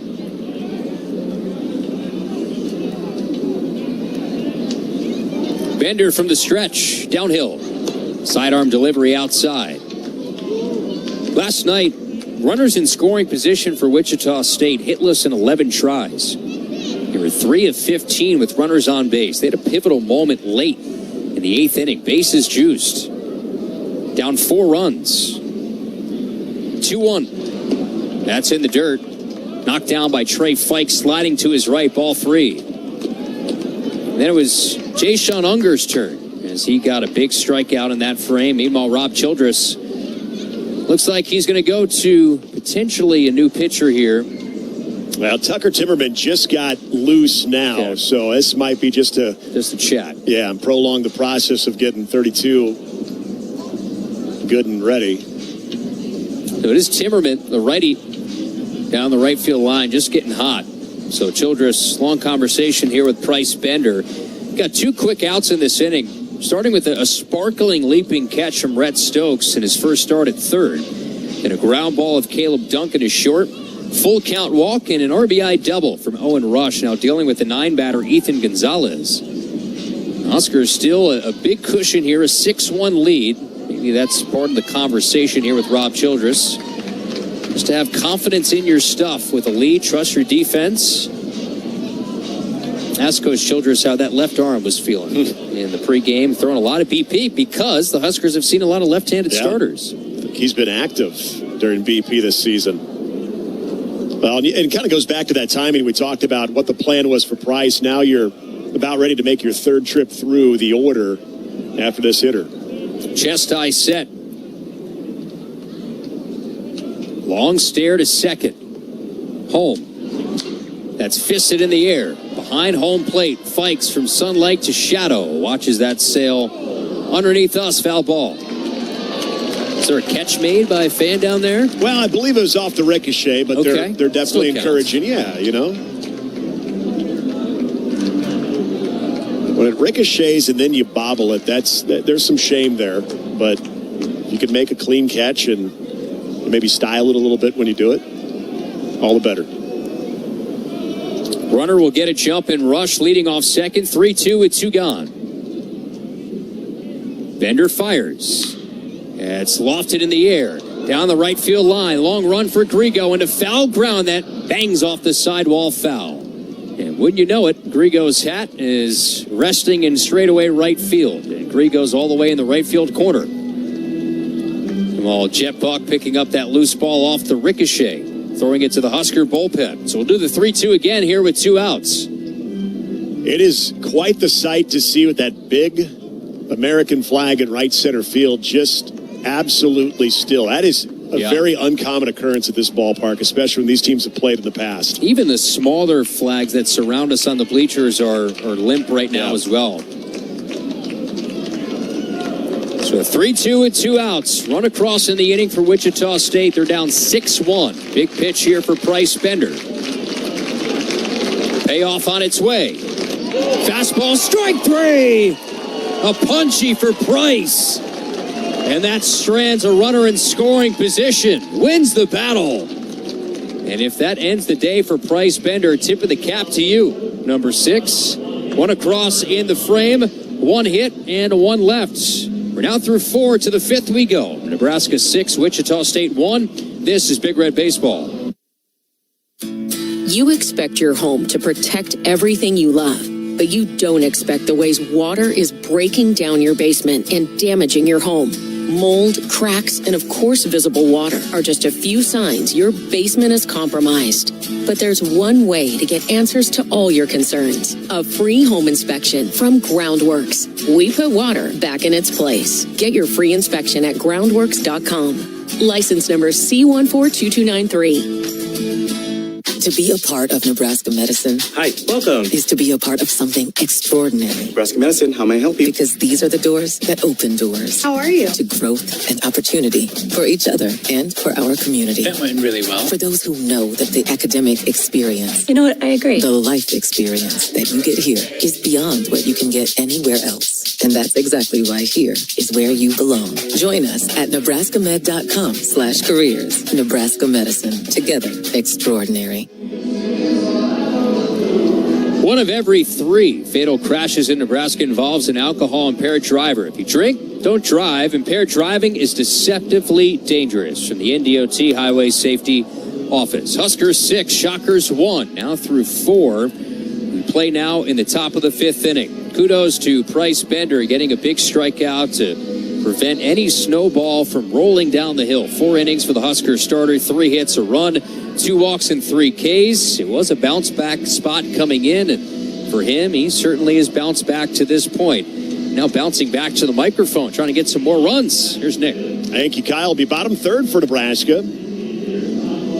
Here in the top of the 5th with the Huskers being very productive throughout this game. Really got things going with that big 4-run first, then able to add some along the way. Breaking ball taken by Joshua Overbeek in the strike zone. Beek 0 for 1, walked back in the first, struck out in the 3rd. Huskers in Wichita State through 56 all-time meetings now. There's a swing, just got a piece of that one back to the screen. Counting last night's game, Nebraska now having that 30-26 advantage over the Shockers. There was a midweek affair a year ago out in Lincoln. Huskers swept those 2 games, so they've taken 3 in a row from the Shockers. This one upstairs. So Joshua Overbeek trying to kickstart his offensive productivity here. A guy that, you know, it's only a matter of time. Breaking ball, called strike 3 on the outside corner. The ball that was way up in the zone, and Joshua Overbeek just kind of beside himself on how that pitch was called a strike. I mean, that was way up. Good take for Overbeek, just doesn't get the call. If there's one guy who has the ultimate confusion as to what the strike zone is, I think it's Joshua Overbeek over these last 2 days. Had the way he's yesterday kind of been, it has not been friendly to him here in Wichita. Here's Rhett Stokes, 1 for 2. Had the infield single and the head first slide to punctuate that in his last at bat. First pitch is low and out, 1-0. Also, a little tough luck in the first inning. Lined out to Owen Rush on what would have drove in at least one, if not two. Here's a breaking ball in there. 1 ball, 1 strike here on Rhett Stokes. So Nebraska with yesterday's win. Now the best start in the Will Bolt era, 15-5. This ball looped into left center field, and it's diving right at the feet of Gustafson in there for a single. So Rhett Stokes, a 2-hit day for the Husker third baseman. So 1 out, 1 on here in the top of the 5th. You look at the 2 previous best starts for Nebraska. They had the 14-5 start in 2021. That ended at a very exciting Fayetteville Regional against the overall #1 seed Arkansas, and they do-or-die game for both teams. Arkansas got the better of the Huskers. And then in 2024, which led to a trip to Oklahoma in Stillwater. There's a swing and a miss on the off-speed. Trey Fikes way out in front of the breaking ball. So the Huskers in the driver's seat to extend that 10-game winning streak. You're leading 6-1, but still more work to do. Plenty of game left here. Another breaking ball. That one misses upstairs. 1 ball, 1 strike here on Trey Fikes. Fikes 0 for 1, struck out and was hit by a pitch back of the first.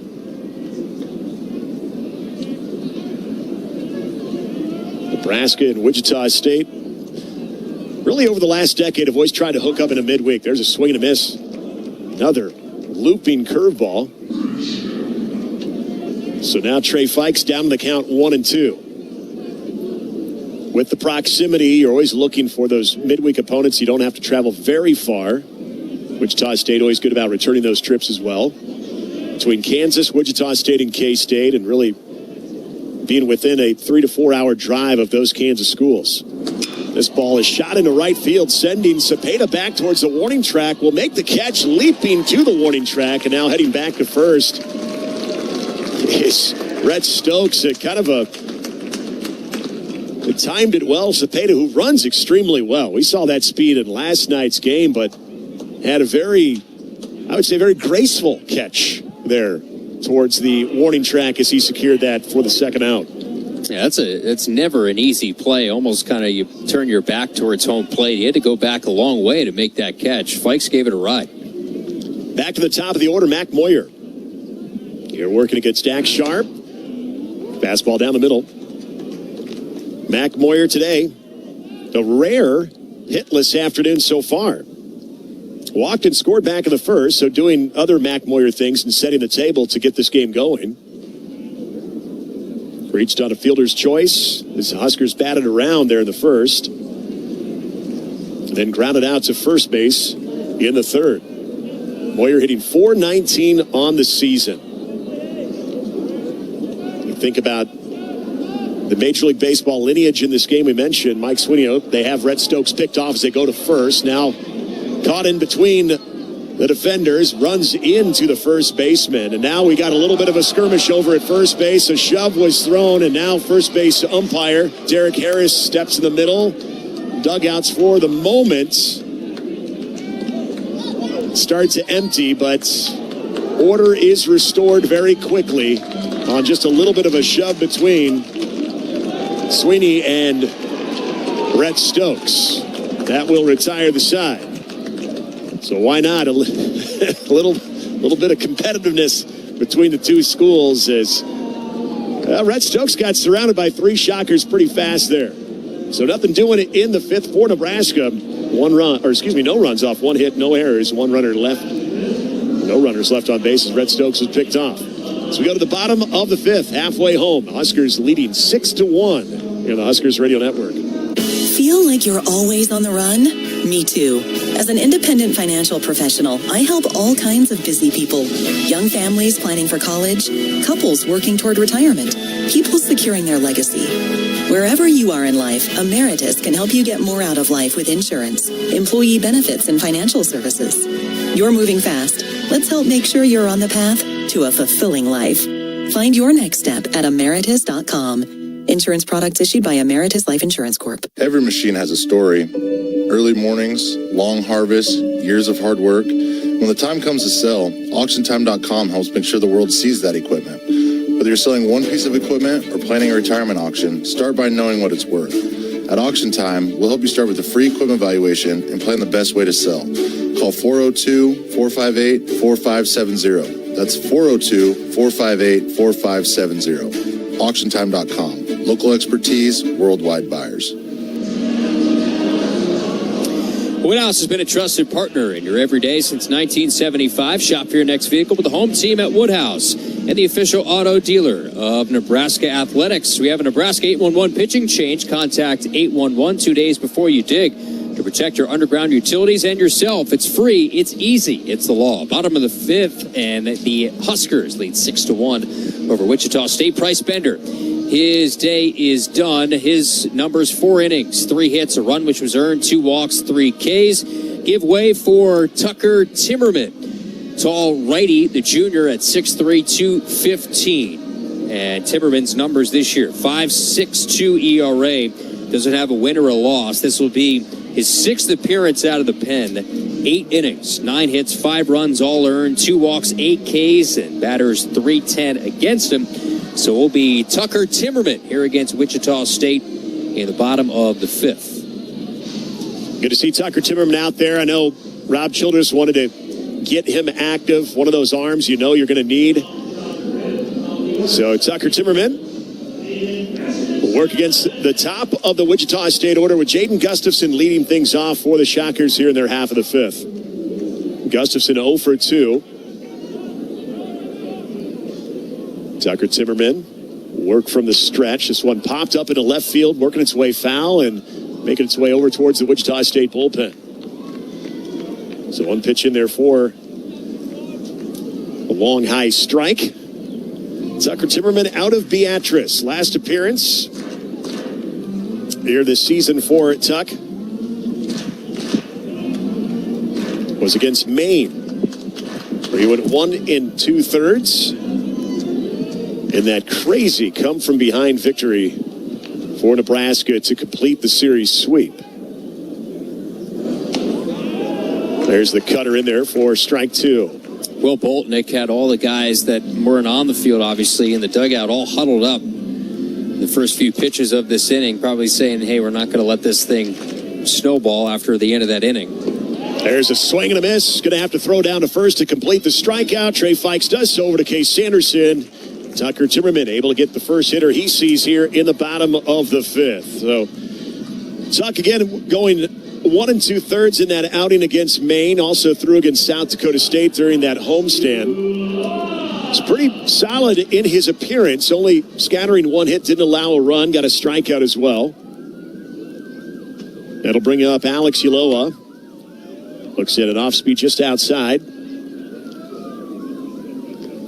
Alex Uloa on the afternoon, 0 for 2, a strikeout and a ground out. The Wichita State shortstop hitting .352. Fastball misses inside. 2-0 here on Uloa. 31 hits for the Shocker shortstop with 24 ribbies. Tuck from the stretch, the 2-0. This one hammered into left field, sending Worthley back towards the warning track, makes the catch, backpedaling right up against the left field wall there. So some good athleticism, got the jump on it initially, and just able to secure it as he was backpedaling towards the warning track for 2 outs. You think of the home run power, Nick, between these two teams, and we haven't seen any of it over the last 2 days. The fly balls in the outfield, they all go to die. Yeah. I was going to say that in the previous inning, and I didn't want to bring it up because Wichita State was hitting at the time, but you're absolutely right. If you would have told me that we would be this far along in the series without seeing one, I would have thought you're crazy. Jason Jones hammers one into center field, but Mac Moyer has a beat on it, catches it on the line out. So 3 up, 3 down. Quick work for Tucker Timmerman in the Shocker half of the 5th. We played 5 here at X Stadium. Tyler Field, Gene Stevenson Park. Huskers 6, Wichita State 1. This is Big Red Baseball. It's not a job. I don't start my day by logging in or end my shift by punching out. I don't have a corner office, but I do have a seat with a view. I get to see every sunrise and every sunset. And while I may technically be my own boss, I fully accept that I am not in charge. I'm a Nebraska corn farmer, and there's nothing else I would rather be. Brought to you by the Nebraska Corn Board. That's my neighbor, Joe. Hey, Joe. Hey, John. Joe's about to make a very big mistake. Hey, Joe, I think it might be a good idea to call 811 to have your underground utilities parked before you start digging? John, that's just for big projects. Actually, it's for any digging project. Congratulations, Joe. You found your electric line. Remember, safe digging always begins with a free call to 811. Want to borrow my phone, buddy? Brought to you by Nebraska 811. Wichita State will bring in a new pitcher. Before we tell you about him, I want to remind you to stay healthy and active with natural chiropractic care. Did you know that chiropractic is safe and effective for all ages? It's proven to treat pain, improve mobility, and prevent injury. Find a chiropractic physician near you at nebraskachiropractic.org. Stay active with chiropractic. So, new pitcher for Wichita State will be 6'3" righty Brady Pasha. Local product out of Wichita, Kansas. Played Division II baseball over at Pittsburgh State. Pasha comes in, making his 9th appearance. Pretty solid numbers. Does have a 2-0 record on the season and a save. He's gone 11 1/3, given up 4 hits, allowing just 1 run. It was earned. He has struck out 16 while walking just 4. And opponents hitting just 103 against Pasha. Now in the game here, as we've made it to the top of the 6th inning. Nebraska leading Wichita State and looking for the 2-game series sweep against the Shockers. As we turn it back over to Kyle Crooks. All right, appreciate it, Nick. Mac Moyer to the dish here to lead off the Huskers' 6th. Left-handed hitter, 6-1 Nebraska leads. Trying to go for the 2-game sweep. Get an 11th consecutive win. First pitch is a fastball strike at 91. Mac Moyer extending his reach streak to now 20 consecutive games. It only sits behind Joshua Overbeek, who has reached now in 24 straight. 0-1. Swing at a high chopper. Back up the middle. The shortstop to the right of second field and throws out Moyer. Uloa had to go a long way. Sprinting to his left, gloving that thing on the right of the second base bag. Cutting off Owen Rush, his second baseman in the process. And 4-3, Moyer is retired. Here in the top of the 6th now for the red-hot Jeter Worthley. Does he have a 4-3 hit game in the bag? He's 2 for 2. Also has been hit by a pitch. Doubled his last time. Right-handed hitter. As Pasha, the righty, deals one low and away. Nick gave you the lowdown on Brady Pasha, 6-year senior. Also from right here in Wichita, Kansas. Part of those hometown guys coming back. 1-0. Slices that outer half. Overhand curveball. Pitched twice in the 4-game set against Butler. Longest outing this year came against Omaha. 2 2/3 scoreless. The righty's 1-1. Drops in neatly for a strike. Another curveball. Outer half. And Jeter Worthley down to the count 1-2. The base is clear and 1 gone. Top of the 6th inning. Huskers 6 runs on 8 hits, 1 run on 3 hits for the Shockers. 1-2 tap foul at home plate. Back to the shadows that continue to creep out. Right now hovering over Brandon Misson, the home plate umpire. Enveloping the catcher as well, Ethan Gonzalez.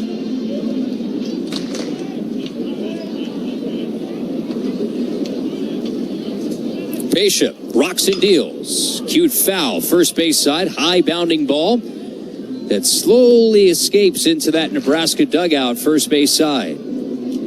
Really cool ballpark. You have the pavilion area in the left field corner. You have standing room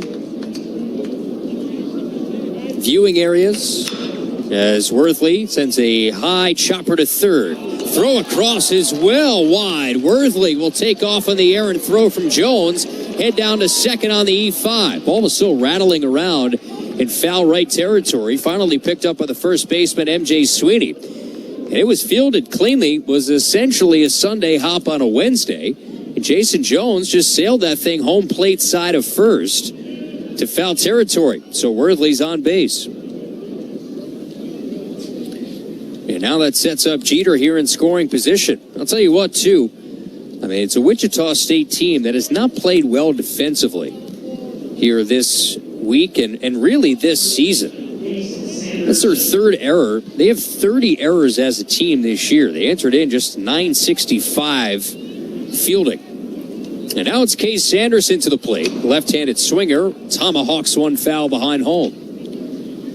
Huskers a 6-1 lead, and Nebraska's made this team pay in terms of some of their defensive mistakes.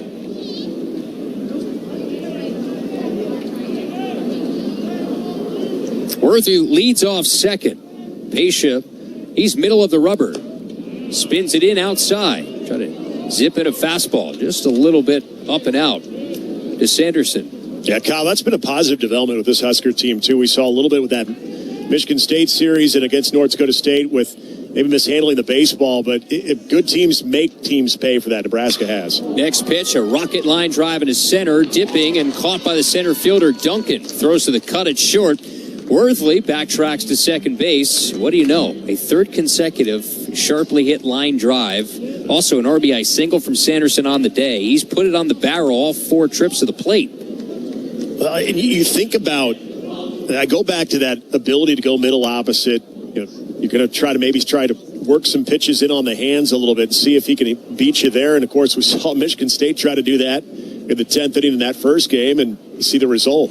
Jeff Buck swings through a fastball at 89. Strike one. 6-1 Huskers, 2 outs. Worthley at second. We play in the top of the 6th inning. Buck has a multi-hit day. The next to him, swerves over that outer half, looping breaking ball. 0-2. Buck now has driven in 17, has hit in 9 straight. Worthley off second after that E5. 2-strike pitch. Check swing and a ball in the dirt. He went around, but the ball got away to the backstop. Throw down to first, a 1-hop.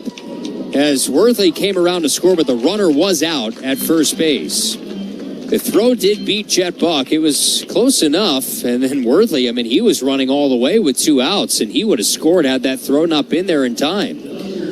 So that ends the inning. Strikeout ends the frame. Second time Buck has gone down on strikes in the inning. No runs, no hits, 1 error.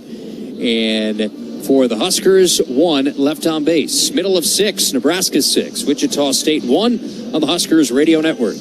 Right now is the perfect time to upgrade your ride with Woodhouse Nissan, your destination for selection, value, and amazing savings. Receive 0% APR for 60 months on select 2025 and 2026 Nissan Rogues, Muranos, and Pathfinders when you finance with NMAC. Or save up to $1,200 off MSRP with available Woodhouse trade-in and finance discount on all new Nissan models. Visit us in Bellevue or Omaha, or browse our offers online today. With approved credit, $299 doc fee due at signing. Expires March 31st, 2026. See dealer for details. Feel like you're always on the run?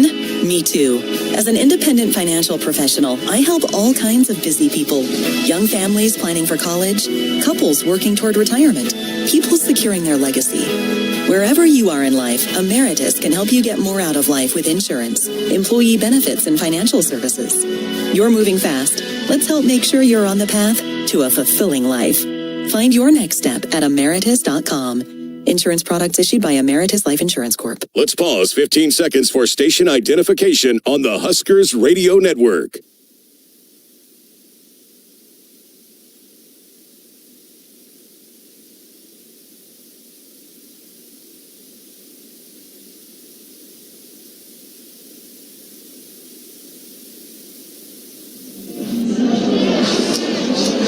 Nick Haley alongside Kyle Crooks here at X Stadium. Josh Hilkeman and Christopher Sullivan Diaz back at our Acres Broadcast Center. Acres Equipment, Nebraska's premier John Deere dealer. Acres, solutions for every field.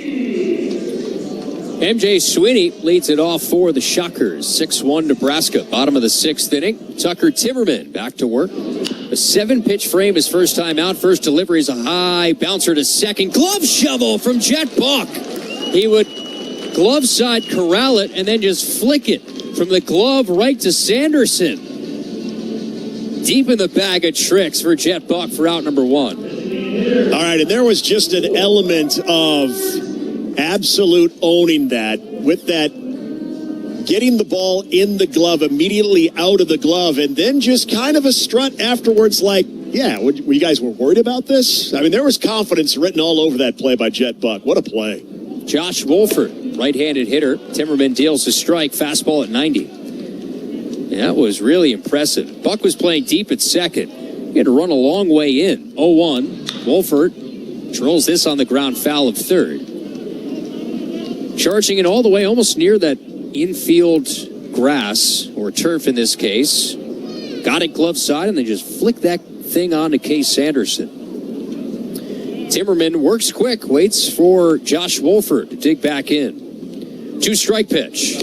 Swing and a miss, got him. Pitch tailing away to the righty bat. 7-pitch fifth inning from Timmerman. He got Sweeney on one pitch. And then quick work of Josh Wolford, who goes down on strikes.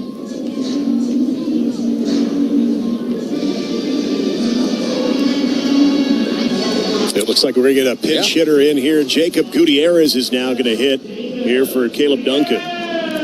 Saw Gutierrez last night. So 4-pitch inning so far here for Timmerman. 3-pitch at bat to Wolford. Now it's Gutierrez, right-handed stick. Bases clear, 6-1 Huskers. First pitch, grooves that outside corner.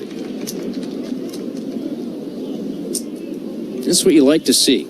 Quick, efficient work here from the tall righty from Beatrice. Rocks and deals. Drops it low. Breaking ball.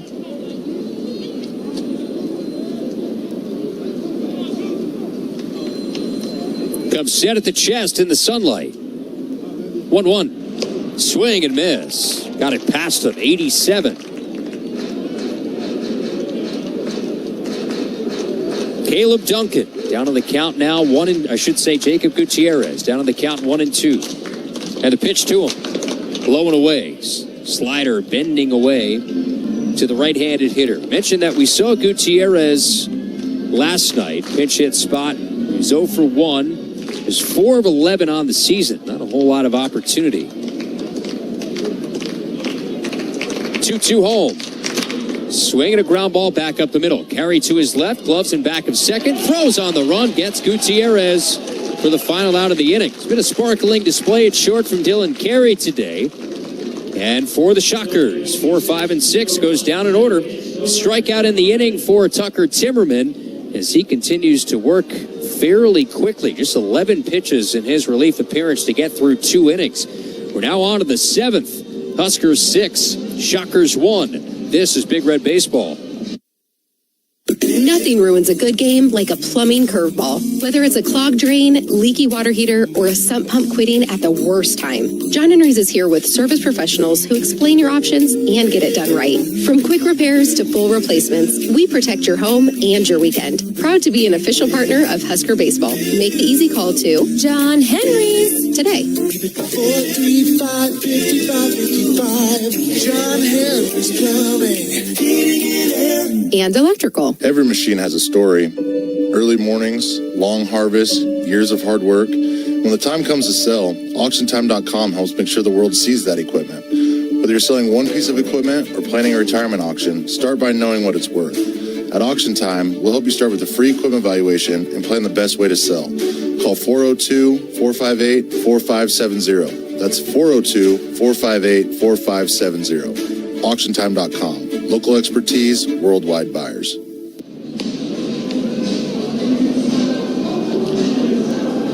Defensive changes for Wichita State. So Jacob Gutierrez, who came in to hit for Duncan, the center fielder, will now move over to right field, moving Anthony Cepeda over to center field. So a little adjusting of the outfield for the Wichita State Shockers here as the Huskers will hit with a 6-1 lead as we've reached the 7th.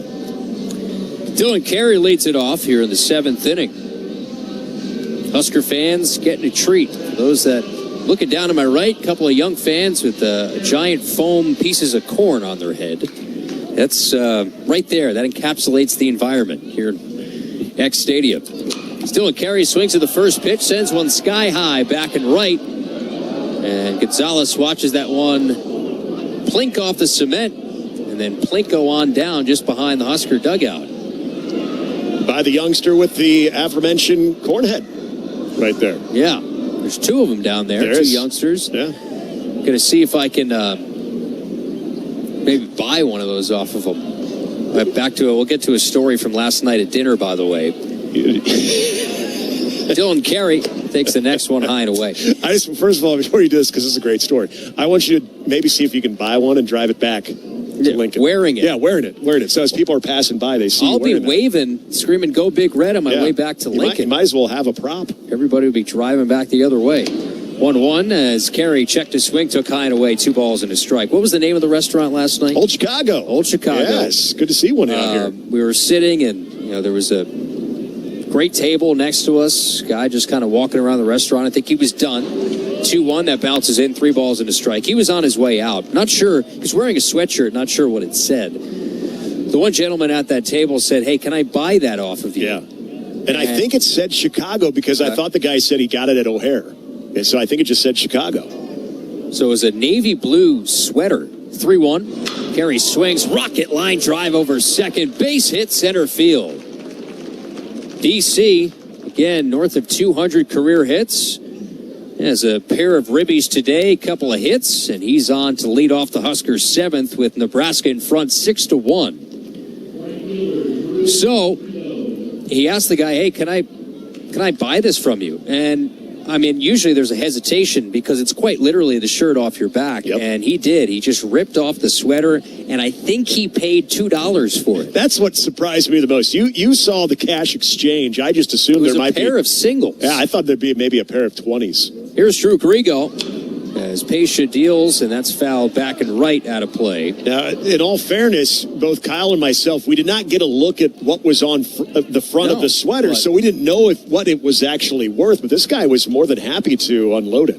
Well, if you bought it at O'Hare, it's probably more than $2. I guarantee you that. Carey off first, 0-1. Instead, it's a throw to first. Carey back hit first. It was so nonchalant, too. I just couldn't believe what was happening. We're just trying to watch the end of the NC State-Texas game while this transaction was taking place. This guy just walked out, white T-shirt, and he was gone, off into the wind. One less sweater. It's Carey back again headlong. Things you see in Wichita, I guess. I mean, in the Midwest, it is true. People will give you the shirt off their back, even if it's just for $2. $2. I still need like the eye in the sky to confirm that was the cost of that transaction. 0-1. Grigo swings, powers one in the air, pretty deep center field. Cepeda goes back to the track, looks, it's gone! Up and out for Drew Grigo. Huskers now lead 8-1. There's your home run in this 2-game set. We've been waiting as he points up to the sky, stomps on home plate. On the Huskers' 10th hit, brings in 2 in the celebration to boot for number 10. That was quite a hit. And Drew Grigo, he's going to need a chiropractor. To find a chiropractic physician in Nebraska, visit nebraskachiropractic.org. That 2-run home run, our secure care hit of the game. At 107 off the bat, it traveled 408 feet. A bomb by Grigo. That'll play. 8-1 Huskers. First pitch to the switch-hitting third baseman, DH today, and that's Joshua Overbeek. Takes a strike at the knees. So Drew Grigo has left the yard. Next one is high and tight. And for Grigo, first career home run for 1-zip. It's got to feel good. Pillion, Nebraska, 1-1. High and tight. We've got all of those little party porch areas out here in left and right field foul poles, but also left and right center. The Coleman little picnic area. Boy, he was threatening those folks out there with the length of that home run. Next to Overbeek. He zips one in the air, deep left field corner foul. It's in that area to the left of straightaway center where there's some young fans playing, and kind of like a canopy over there deep in left center field. That's where it landed, in that grassy area. The first career home run, Drew Grigo. 2-2 is fisted back to Pescia. We'll jog halfway, an underhand flip to first. First out here on the top of the 7th, 2 across, and the first career home run for Drew Grigo.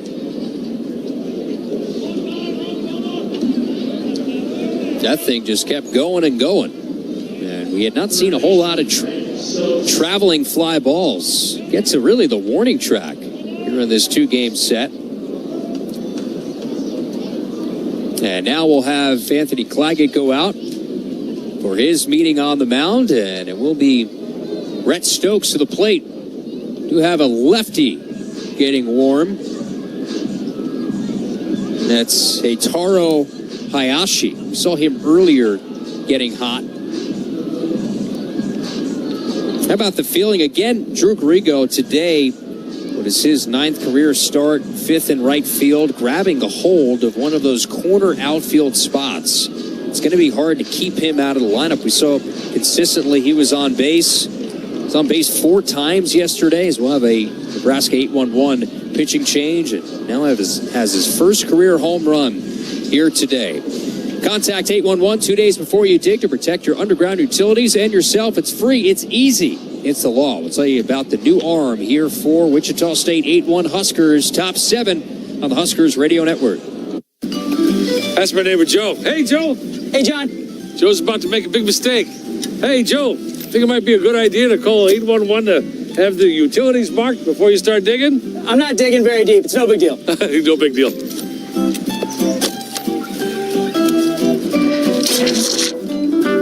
Dad, the TV's out. Internet too. Remember, safe digging always starts with a free call to 811. Oh, what a knucklehead. Brought to you by Nebraska 811. So Wichita State will go to the bullpen again. They'll bring in a lefty, and that is Eitaro Hayashi. Hayashi from Tokyo will be coming in as he makes his 5th appearance of the season at a 4.91 ERA clip, 3 2/3 on the year. He has scattered 5 hits, allowing 3 runs, 2 of those earned. He has struck out 3 while walking 3, and opponents hitting .294 against Hayashi. Now in for Wichita State here in the top of the 7th. And going back to that home run, and you brought up what we're seeing out of Drew Grigo. You remember, this is a freshman, and kind of in a similar fashion that we saw Devin Nunez last year, who just got a couple of opportunities to swing the bat. Started out really hot. Then as many freshmen, once there's a little bit more of a scout on you, have to adjust in the batter's box. But as we saw, Devin Nunez was able to really close out the season, swinging the bat very effectively. Well, Drew Grigo, with what we've seen, not just at the plate, but the way that he's played the outfield, showing athleticism, good instinct. He's got a plus arm out there as well. You're right, Kyle. He is making it very tough to keep him off the lineup card, and just punctuated that with just an absolute missile out to left center field today. Yes, first career home run has made it an 8-1 game. 2 across here on that 2-run home run in the 7th. Coach Ball talking about Grigo in the offseason leading up, called him kind of a mini Jet Buck because of the stature isn't really something that pops out to you, but has an impressive impact. 6 foot, 195. Number 7 overall prospect in the state of Nebraska. Was a 2-way player coming in. Now focusing on just that offense and seizing one of those corner outfield spots. Now it's Rhett Stokes who will hit. Hayashi, the lefty, first pitch is swung through on a curveball. Strike 1. I want to talk about maybe a deceptive strength. How about Rhett Stokes leveling MJ Sweeney at first base that almost started a bench clearing incident? It's kind of an incidental bump between the two as Stokes will swing. Off one in the air, playable left center. Gustafson comes over to make the catch. It was funny, right before that had happened, I was getting ready to talk about the MLB lineage on the field between Mac Moyer, of course, his father, Jamie Moyer, who had a very impressive career with the Mariners in Major League Baseball, and then Mike Sweeney, his son MJ Sweeney over at first, and of course was MJ Sweeney who got into the little skirmish right there. Rhett Stokes, he didn't care about maybe the size advantage that Sweeney had. It's fearless. Knocked him right on over. Here's now Trey Fikes. Little swing, cueing off the end of the bat. Hayashi spins after he fields, throws to first, makes quick work of Stokes and Fikes. So Taro Hayashi faces two batters and sits him down. But two-run big fly out towards left center. First career home run for Drew Grigo. And the Huskers continue to be in command here for a two-game mini sweep, hopefully on the horizon. Time to stretch and sing here in Wichita, Kansas. Nebraska 8, Wichita State 1, bottom of the 7th next. This is Big Red Baseball. Just like D1 athletes, farmers view each growing season as a new opportunity. Aurora Cooperative is committed to elevating the success of our members every season. Rooted in our core mission, we provide top-notch products, services, and expertise.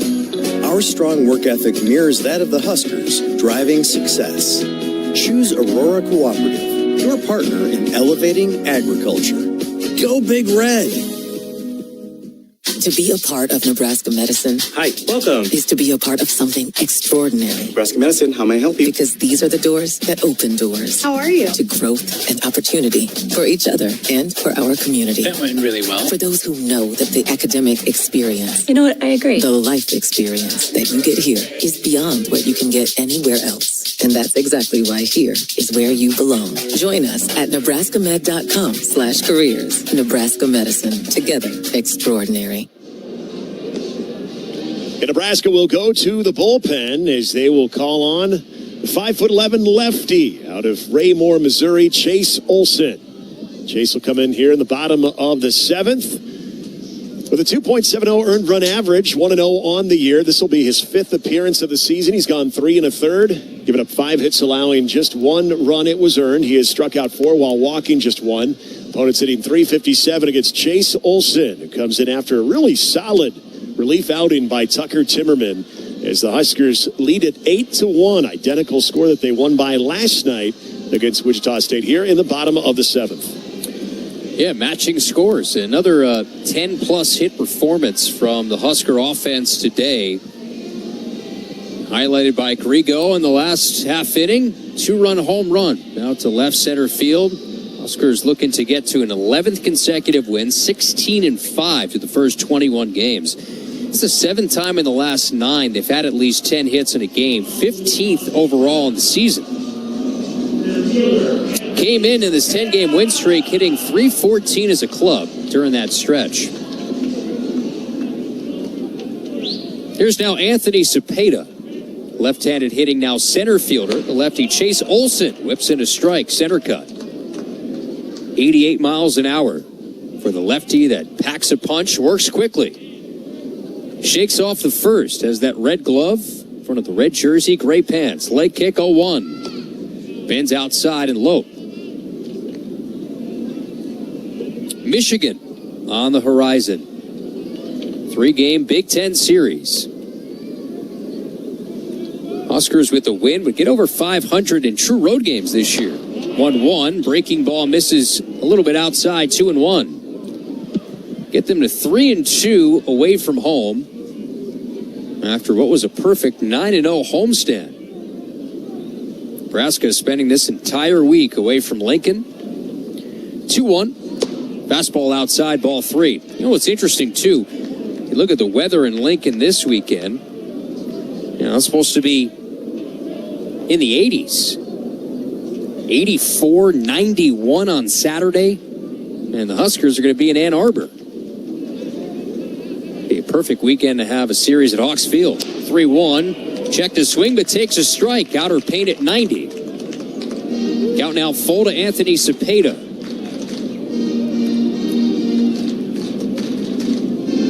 Olson doesn't even budge. He got that return feed, and he's ready to go. Stokes way off the line at third. Everybody else straight up.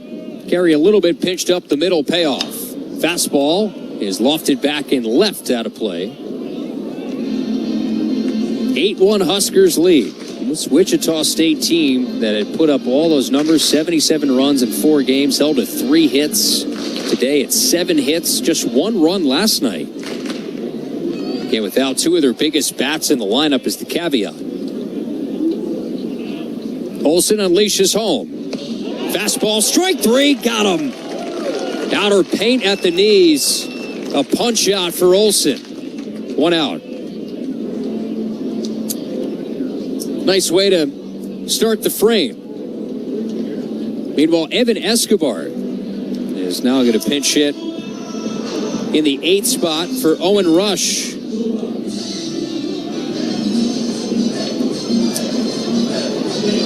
So right-handed hitter is Escobar, hitting 111 on the season. In that 8th spot for Owen Rush.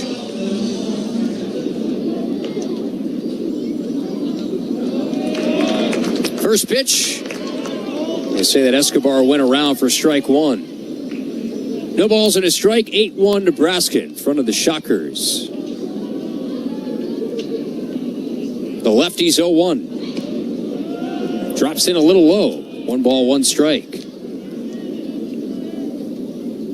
Chase Olsen, redshirt freshman, 5'11", 175 pounds. Leg kick, 1-1. Fastball is zipped back towards the backstop. Will Bolt said in the preseason, gave our hitters some fits leading up to opening weekend. 90 upwards to 92 over the plate. Smaller frame as he describes it, but under control. Rips it home. That bounces in, knocked down by Trey Fikes. Reset the defense here for the Huskers. Left to right in the outfield. You have Worthley in left, Moyer in center, Grigo in right, Stokes, Carey, Buck, Sanderson third to first. 2-2. Escobar swings and misses.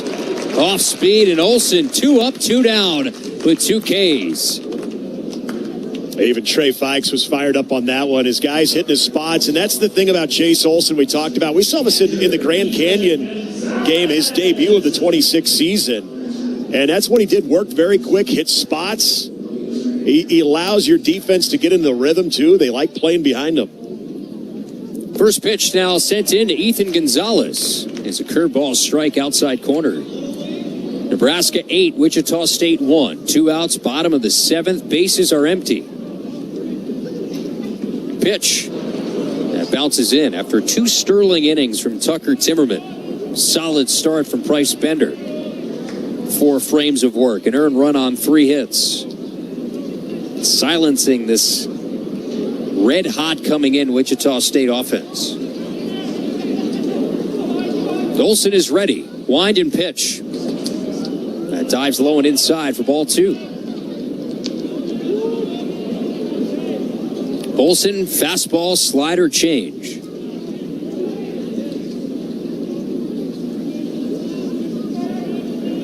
Rocks and fires.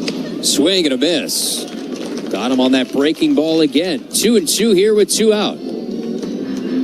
Spent some time in the West Coast League over the summer. Corvallis pitched to it just south of a 3.5 ERA. Chase Olsen. Crowd claps in unison on a 2-2. Fastball is cued foul behind home. He was just one of those arms, and we asked about him during that meeting you were talking about. Not thinking we'd get much response as far as his role, or at least had it been decided, but they were encouraged that they could use him early. Glove fanned out in front of his chest, 2-2. Swing and a miss, got him! Olsen strikes out the side. Fist pump from Trey Fikes as well behind home plate. And the Huskers hop out of the dugout to celebrate. Olsen, 3 up, 3 down, and 3 strikeouts. Quick work of 7, 8, and 9. Now 7 through here at X Stadium. Huskers looking for that 2-game sweep ahead of the Shockers. 8-1. This is Big Red Baseball. You expect your home to protect everything you love, but you don't expect the ways water is breaking down your basement and damaging your home. Mold, cracks, and of course visible water are just a few signs your basement is compromised. But there's one way to get answers to all your concerns. A free home inspection from Groundworks. We put water back in its place. Get your free inspection at groundworks.com. License number C142293. It's baseball season in Nebraska, and whether you're headed to the ballpark or watching from your couch, you deserve a home that feels like a win. John Henry's keeps you comfortable with expert heating and cooling, plus trusted plumbing and electrical service. From tune-ups to full replacements, we make it easy, fast, and done right the first time. Proud to be an official partner of Husker Baseball. Make the easy call to John Henry's today. 435-5555. John Henry's Plumbing. And electrical. 7 complete. We now head to the 8th inning. Nebraska matching last night's score. They won 8-1 in front again. 8-1. Some of the highlights: 8 runs on 10 hits. Drew Grigo, first career home run. Multi-hit day for Jeter Worthley. Multi-RBI days for Dylan Carey as well. Case Sanderson, a hit, another hit in this series. Jeff Buck, 2-hit performance as well. So the Huskers rolling along and hopefully rolling to get these final 6 outs. Back to the mic the rest of the way. Here's Nick. All right, thanks, Kyle. Top of the order for the Huskers, Mac Moyer, as he will lead it off and really got things going for Nebraska, working a lengthy count. Ended up getting it full and reached on a walk in the first, and that really got that big inning going for Nebraska. Set the tone, and he rips one into left field. What do you know? Mac Moyer looking for that first hit of the game. He gets it, and he does it in true Mac Moyer style, slashing one out. Hard line drive in front of the left fielder, Jaden Gustafson, to once again set up the Huskers here in the 8th. That's that Mac special. You come to the ballpark, you buy a ticket, it's what you expect. 17's going to slice one the other way. Here comes Jeter Worthley, where Wichita State is yet to get him out today. He has reached every plate appearance. Fastball inner half, strike 1. Was hit by a pitch, scored in the first, singled and scored in the second, doubled in the fourth and scored, and then reached on an error his last at bat. He is 2 for 3 on the afternoon, but has been on base every time. This ball ripped into left field, down, turns on it just inside the foul line, coming around to third, and now being waved home is Mac Moyer, and they're going to hold him back up at the last moment as Lance Harvell had the windmill going on Mac Moyer, and now he's down on a knee, making sure Mac Moyer is okay as he stopped at the last moment, rounding third. And I was expecting him to be halfway down the third baseline. I wasn't sure if he got held up at the last moment or not. But you will have runners at the corner, or excuse me, you'll have runners at second and third. And Tanner Fowler mentioned, anytime he makes his way out of the dugout, you kind of hold your breath. Tanner Fowler told you it's his 35th birthday, and now he's going to go take a look over at Mac Moyer. I'm not sure what happened as he rounded third. It is now talking to Will Bolt and Tanner Fowler, and Lance Harvell over at third base, also part of the discussion. Kyle, I didn't get a chance to really see what might be bothering him here. He's holding kind of by his ear. Yeah, it was on that slide back to the bag. He looks to be okay. Yeah, I mean, it was just right. a quick conversation with Will and Tanner, and they're both going back to the dugout. He seems to be just fine. Man, Jeter Worthley. How about it? Have a series, man. Another 3-hit performance and 2 doubles on the afternoon. Moving him up in the lineup. Now the infield will be drawn in. This one sprayed foul off to the left, way out of play. Off the bat of Case Sanderson with the entire Shocker infield in on the grass portion of this all-turf field. Trying to cut down the run over at third. Breaking ball misses out. 1 ball, 1 strike on Case Sanderson. Sandy, all he's done today is square up pitches, get barrel on baseball. He's 1 for 4 officially. Here's the 1-1. Breaking ball and a good one on the outside black. Now 1-2 here on Sanderson. Had the RBI single back of the first inning, then lined out to left, lined out to center, and then lined out to center back of the 6th. Sandy at 375. 1-2 pitch. This ball ripped through the right side, right by the second baseman, Escobar. Moyer scores easily. Now Jeter Worthley will touch home plate, and a 2 RBI double off the bat of Case Sanderson. And Nebraska once again on attack as they now lead this one 10-1. Yeah, it's amazing to watch Case Sanderson go to work every single day now, whether it's a hard hit line drive. That was a smoked ground ball to a drawn in second baseman, and Escobar, he didn't have a prayer. He is finding barrel every single time to the plate. The Jet Buck now will hit with a runner in scoring position. Breaking ball laid off of it as it misses inside. It'll peel down to first. Eric Harris said he did check his swing. So 2 more RBI to add to the total of 3 for Case Sanderson. Remember that time when he just didn't really have a lot of runs driven in with all of those hits? That's not a problem anymore. Here's a breaking ball, misses away. 2-0 now here on Jet Buck. Jet Buck 2 for 4, RBI single, back of the first. Couple of strikeouts on the afternoon as well. Hayashi delivers the 2-0, and that one's upstairs, 3-0. Let's get this run in and put the Shockers down to their final 3 outs here in the bottom of the 8th. That's right. Nebraska's had a couple of 10-run affairs this season, most recent against North Dakota State last Wednesday, a week ago. Fastball down the middle, 3-1. Well, and you're dealing with the heart of the order, too, if you're Eitaro Hayashi. Dylan Carey waiting on deck, and, oh, yeah, Drew Grigo, who last time he came to bat, hit a ball 408 feet. Sanderson gets his lead 3-1 pitch, and that one is ripped over to the shortstop. Yola throws over to first. Good time to Sweeney for out number 1. Case Sanderson stays put at second, so 1 on, 1 out. Here in the top of the 8th with 2 already across. Nebraska leading 10-1. That'll bring up Dylan Carey. Hard hit ball off the bat of Jet Buck, but just right at the shortstop, Alex Uloa. Dylan Carey, a 2-hit day. 2 for 4.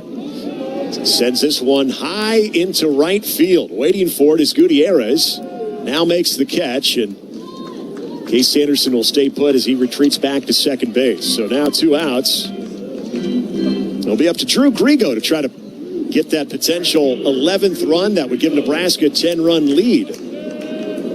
As we mentioned, Grigo's last at bat, it was a memorable one. A 2-run shot down a left center, over the left center wall. The 375 sign with 408 feet, 108 off the bats. Here's the pitch. Fastball brushes inside. Missed 1-0. So Drew Grigo enjoying a 1 for 4 afternoon with that 2-run homer.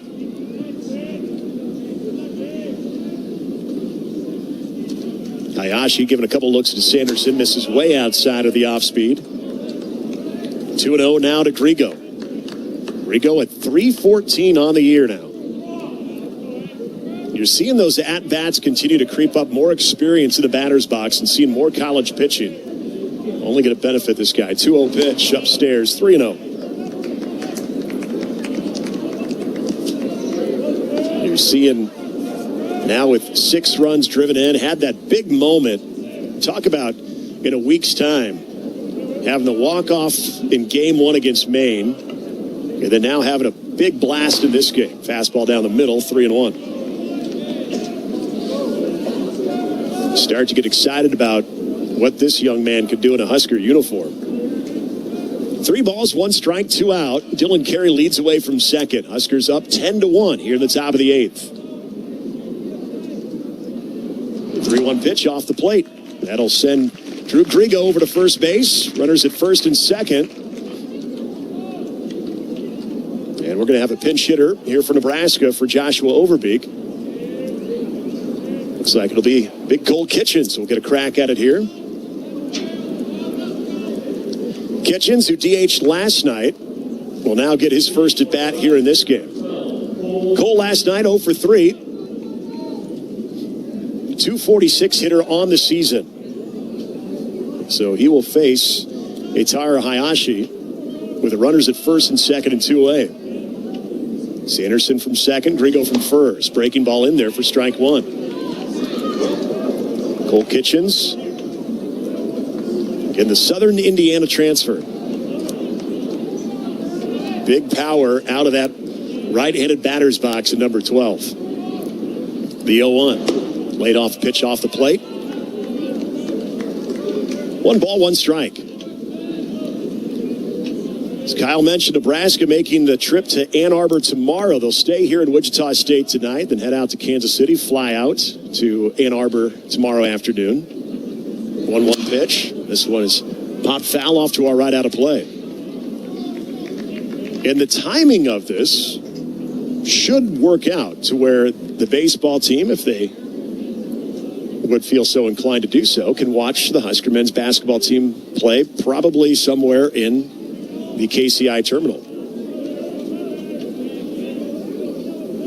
1-2 offering. This one is turned on to deep left center field, sending Gustafson back towards the warning track, and has just enough real estate to make the catch up against the wall. Loud third out here in the top of the 8th. 2 runs for Nebraska in the frame. They do so off 3 hits, no errors, and 2 runners left on base. We head to the bottom of the 8th. Nebraska 10, Wichita State 1 on the Huskers Radio Network.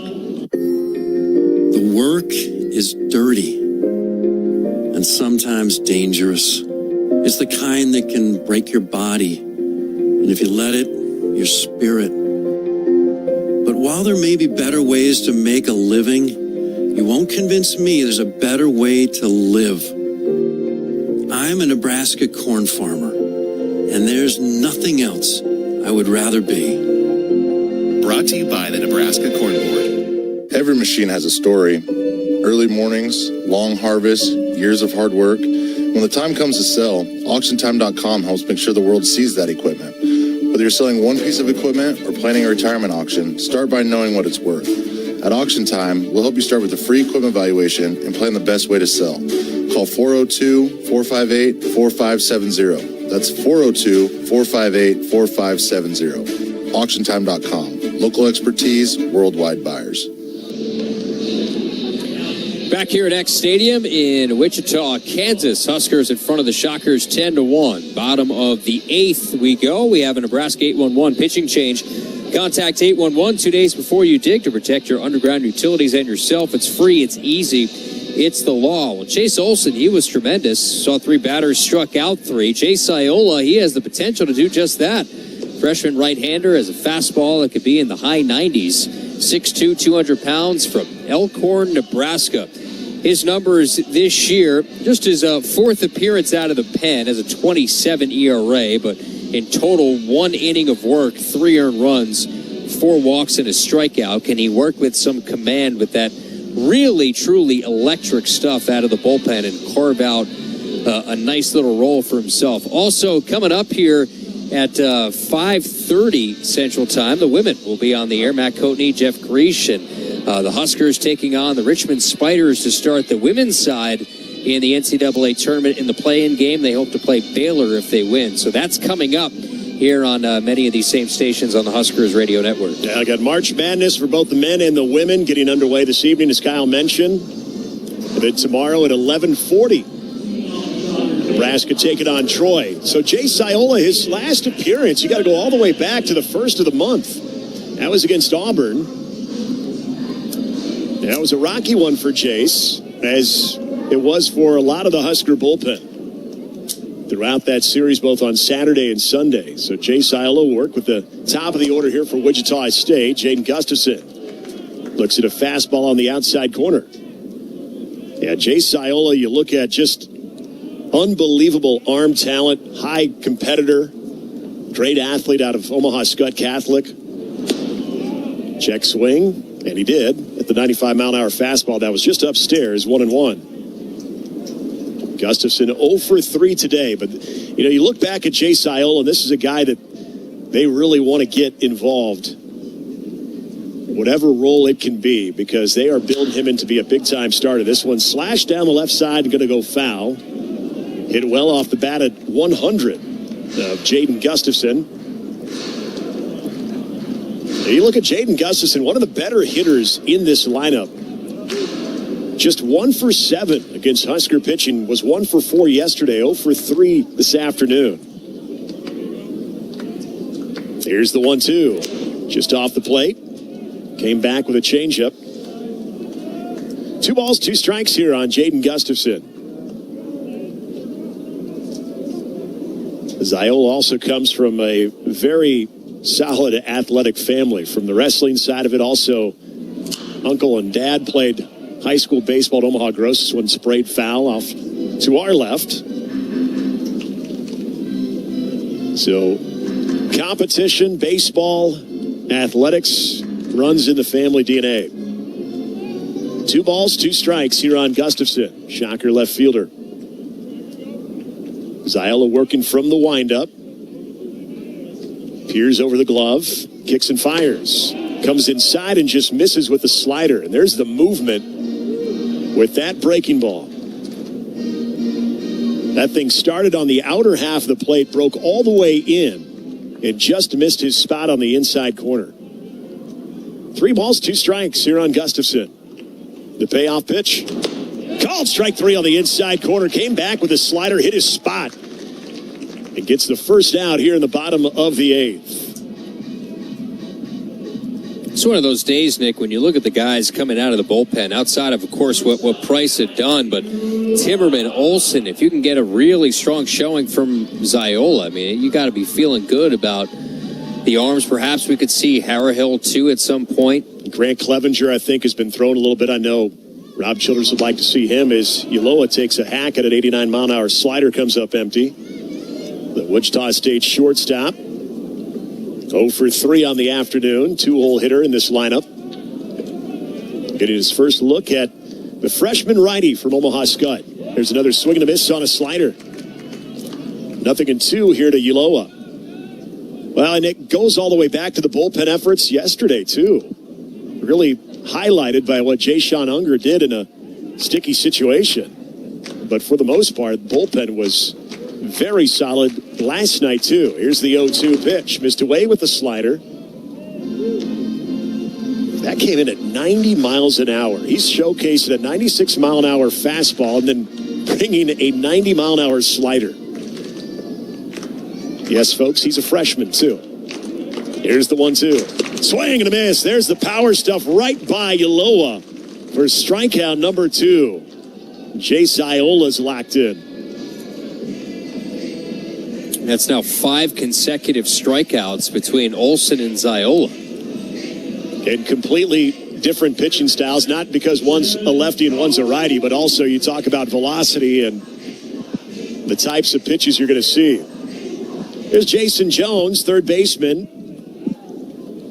1 for 2 today. He was 2 for 4 last night with a double. First pitch, ground ball right over to Dylan Carey. Easy hop over to first. Case Sanderson secures the throw. And a 3-up, 3-down inning for Jace Ziola. As we go to the 9th inning, all Huskers. They lead the Shockers 10-1. This is Big Red Baseball. Every machine has a story. Early mornings, long harvests, years of hard work. When the time comes to sell, AuctionTime.com helps make sure the world sees that equipment. Whether you're selling one piece of equipment or planning a retirement auction, start by knowing what it's worth. At Auction Time, we'll help you start with a free equipment valuation and plan the best way to sell. Call 402-458-4570. That's 402-458-4570. AuctionTime.com. Local expertise, worldwide buyers. Want a real home field advantage? Start with comfort you don't have to think about. John Henry's delivers reliable heating, cooling, plumbing, and electrical service with skilled service professionals ready to help. From strange sounds to weak airflow, flickering lights, or slow drains, we'll get your home back in the game. Proud to be an official partner of Husker Baseball. Make the easy call to John Henry's today. 435-5555. John Henry's Plumbing. And electrical. Kyle and Nick back at the ballpark as we head to the top of the 9th. 10-1 Huskers in front. And for the Husker relievers, 4 innings they have not allowed a hit. There's only been 3 hits given up in this game, all from starter Price Bender. You have Josh Hilkeman, which is kind of we know he's a rock star, but we don't get him a whole lot on baseball because of basketball season. He's back at our Acres Broadcast Center, touching all the buttons, getting us on the air. Christopher Sullivan Diaz will have the post-game show as well. But one of the biggest treats we have is Camden Cone, who is usually one of our pre and post guys. He is here in the booth with us because he is halfway to OKC. He's going to the game tomorrow. I was going to mention him as our on-site engineer today. Sure, we'll just play give along him the credits. No, but he's been helping us out with some notes and things. Yeah. It's good to have Camden here. Muted the buttons a few times when need be, too. So I think it's just, a little bit of that producer role kind of takes over, even when you're watching this leisurely. Reed Strohmeyer going to grab a bat and hit for Nebraska here in the top of the 9th. Looks at a breaking ball. Right down the middle for strike 1. Strohmeyer, true freshman out of Dubuque, Iowa. Prepped at Hempstead High School. Left-handed hitter. Getting a crack at things here in this series. The 0-1 pitch. Sprays this one foul off to our left. Strohmeyer. For a guy that, he's just seeing working out with the team, part of practice, getting his first official at-bat here. We've seen him pinch run a few times. Fastball upstairs, 1-2. So Strohmeyer hitting for Rhett Stokes. 8-9-1 here for the Huskers in the top of the 9th. Nebraska 10 runs off 13 hits. They've been clean defensively. Wichita State just 1 run and 3 hits, 3 errors. There's a curveball in the dirt, dug out by Gonzalez, 2-2. So Strohmeyer, then it'll be Trey Fikes, back to the top with Mac Moyer.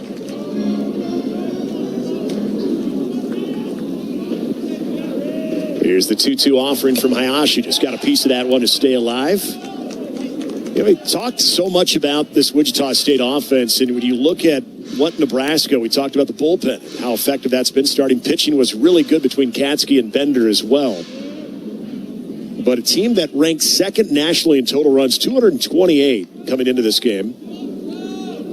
Just under 11 runs per game. This one turned on to right field, and Gutierrez measures it, though, and he makes the catch. Strohmeyer gave it a bit of a ride on a line right to Gutierrez in right field for the first out. But, you look at Wichita State, 6th in total hits coming in at 237 in the country, 9th in batting average as a team hitting 341. They were 10th in doubles, hitting 50 entering this series, 11th in on-base percentage at 447 and 12th in slugging percentage at 566. Trey Fikes looks at a breaking ball from Hayashi just on the outside corner. So there's a reason we've been praising the Husker pitching staff in holding the Shocker team today to just 3 hits. Now, this is a no-joke offense. There's a swing and a miss. Now 0-2 quickly here on Trey Fikes. Trey today, 0 for 3, reached base back in the first when he was hit by a pitch. Now going to have to battle here down 0-2. Eitaro Hayashi delivers, just got a piece of that to stay alive. Now, as we've mentioned throughout the broadcast today, Owen Washburn, who was on a 14-game hitting streak entering last night's game, wore the collar but also fouled one off his instep. He was out of the lineup. And then also Max Coffer has just been destroying the opposition on the hill. Did not start out of the game. There's a ground ball over to second base. Easy hop for Escobar. Throws over to first for the second out. Looks like Max Butenbach also going to grab a stick here. It's swinging here for Mac Moyer with 2 away here in the top of the 9th. So a much-deserved tip of the cap to the Husker pitching staff. When you think about those offensive numbers that Wichita State brought into this 2-game series. Max Butenbach, left-handed hitter, facing Hayashi. Butenbach 5 of 37 on the season. Looks at a fastball down the middle. You think about Boy, if you could somehow find 11 in a groove and lengthening not only the lineup, but the options that you have in the dugout, too. And this is a guy who's seen a lot of college pitching now to this point. Looks at a fastball on the outside corner now, 0-2. Of course, Max had to deal with that illness that was a prolonged illness towards the latter part of the season a year ago. Got healthy right before the Big Ten tournament, but was really starting to surge offensively before that illness. Here's the 0-2. Breaking ball misses away. And he was becoming a doubles machine. Pull side power to the right side of the outfield. The guy that previous summer out in the Northwoods League was an all-star, one of the better hitters in the Northwoods League. Here's the 1-2. Missed upstairs, 2-2.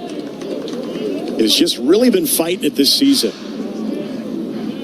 And you know Max is pushing himself, and you just hope that he can find that groove, get back into it, get that confidence back in the left-handed batter's box that we've seen many times last year. Here's the 2-2. Just got a piece of it to stay alive. Came inside on the hands of Max Butenbach. Has driven in 3 this season. Max, a solid athlete all around, too. Guy that's been a reliable outfielder for this team. Local product. Hayashi taking his time. Now the 2-2. That ball ripped into left field. There you go, Max Butenbach. Able to get barrel on baseball. Goes the other way with it. Boy, you hope that could possibly ignite 11. Good to see that. As Max Butenbach talks so much about his ability to pull to the right side, but that time just shooting it right through the left side of the infield on a hard hit line drive. And I know that the game is out of hand and maybe, at bats aren't as big, but don't tell Max Butenbach that swing didn't matter, because boy, that thing, I'm sure he's floating on air because he's just trying to get back feeling good offensively, and that's a start. No doubt about it. Here's Jeter Worthley, who has just been awesome, especially this last week. Looks at a pitch on the inside corner for strike 1. Worthley with 3 hits on the day. He is 3 for 4 with 2 doubles. Had 3 hits yesterday as well. Breaking ball misses away, 1-1. Had 3 hits in game 2 against Maine. Had 3 hits in game 1 against Michigan State in that series. He has been on an absolute tear lately and now has that average over 300. Breaking ball is up, 2-1.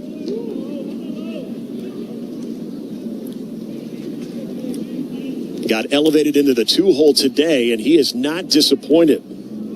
Scored 3 runs. Check that, 4 runs for the Huskers today. 2-1 pitch. That one is poked foul off the netting just beyond the Husker dugout on the first base side. Levels it up at 2-2. 2 balls, 2 strikes, 2 outs. Max Butenbach over at first. Jeter Worthley has been a problem for Wichita State in this series. The 2-2. Foul back to the screen. And we've said this about Worthley. When you look at just the overall spray chart, the scouting report on him, he's becoming tough to pitch to because he's now going to all fields. Clearly seeing the baseball, and he's confident in that batter's box. There's a little weak tapper over towards second. Going to be a tough play with his speed. They flip to first, and they're going to punch him out. Boy, close play, bang, bang. And we're going to take another look at this one. Boy, Escobar had to make a long run, very similar to what we saw when Jet Buck was able to shovel it with his glove. Escobar did very similar, but was able to make that exchange from the glove to the right hand and flip it over, at least in the moment, would say was on time to get Jeter Worthley. But they are going to take a look at this and trot over towards that left field bullpen by Wichita State's dugout to see if Jeter Worthley beat this one out. I mean, this would be, if Worthley beats it out, would be a 4-hit performance, his first 4-hit performance of his career. And it also, I know why Nebraska's also doing this, because then you get a chance to bring up Carter Kelly, who has got a bat. You're trying to get as many guys the reps that you want to see. And so some people are like thinking, hey, why are you reviewing this? You're up 10-1. Well, you're trying to get Carter Kelly in at bat here. Yeah, and also, like you mentioned, get Jeter an opportunity to say, hey, I put 4 hits in the box score. I mean, all this matters, and a chance, like you said, to get Kelly some reps on the flip side. So there's a reason for all the madness and a method to the madness, be a better way to put it, for what Will Bolt's challenging here. And it was pretty close. I thought originally off the bat there probably wouldn't be a shot that they would get Jeter Worthley, just how kind of a slow, high bouncing ball that it was and how fast Jeter is down the line.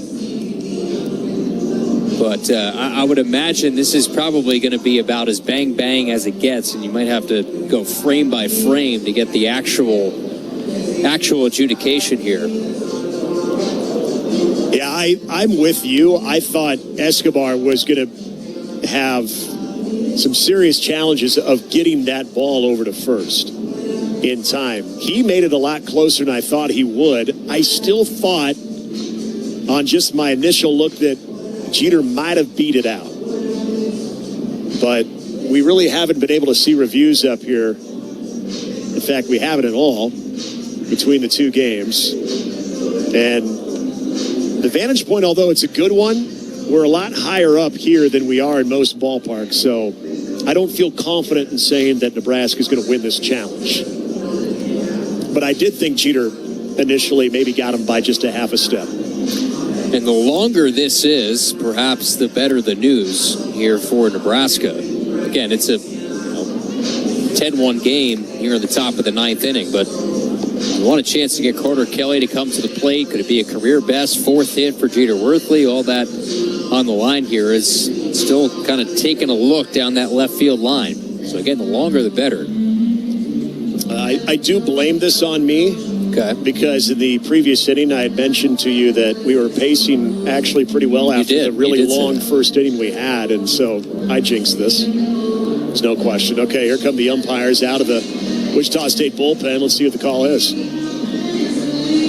And he is out. So that will retire the side. Jeter Worthley on the 4-3 ground out. So Nebraska, no runs off 1 hit, no errors, 1 runner left on base. Here we go to the bottom of the 9th. Huskers all over the Shockers, leading 10-1 on the Huskers Radio Network. Being a Nebraska fan doesn't stop when the game ends. It's every day, all day, home or away. This is Kyle Crooks, the voice of the Huskers, telling you to level up with the new Husker Visa debit card, free with any FNBO checking account. Be one who lives it, one who proves it. Every time you pay with the Husker Visa debit card, only at FNBO, the bank of Husker Nation. Get yours today at FNBO.com/Huskers. One for the fans, one for you. Member FDIC. Save time when you shop online with Hy-Vee. Hy-Vee makes it easy to order groceries online through our app or Hy-Vee.com. Pickup is always free. And if you have a Perks Plus membership, you get free delivery and free express pickup. Shop online with Hy-Vee and you can create and save grocery lists. Shop the sales and get fuel savers. Talk about convenience. Order groceries online today. Check out Hy-Vee.com or download the Hy-Vee app. Let's pause 15 seconds for station identification on the Huskers Radio Network.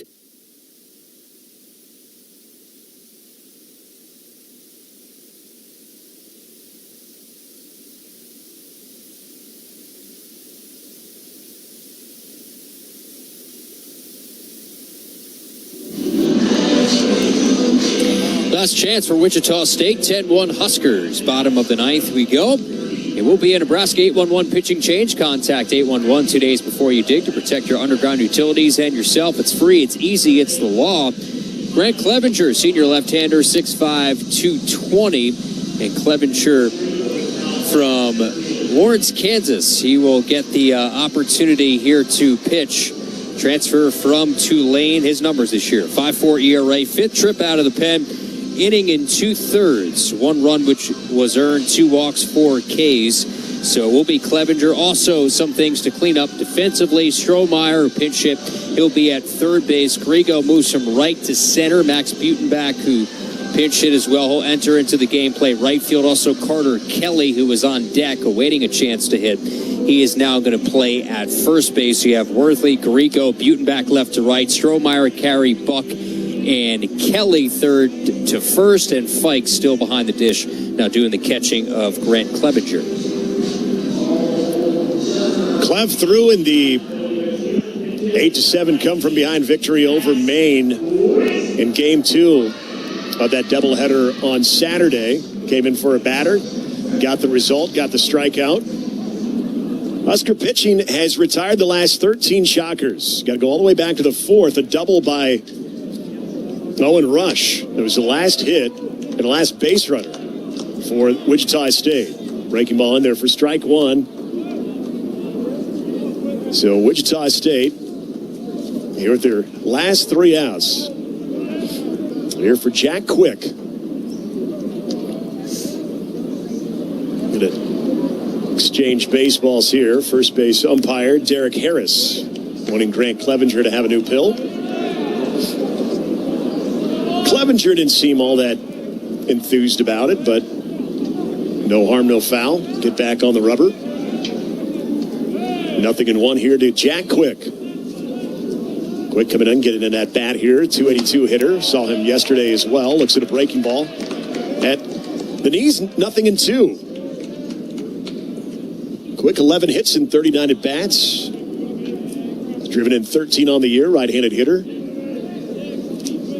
Here's the 0-2. High and off the plate.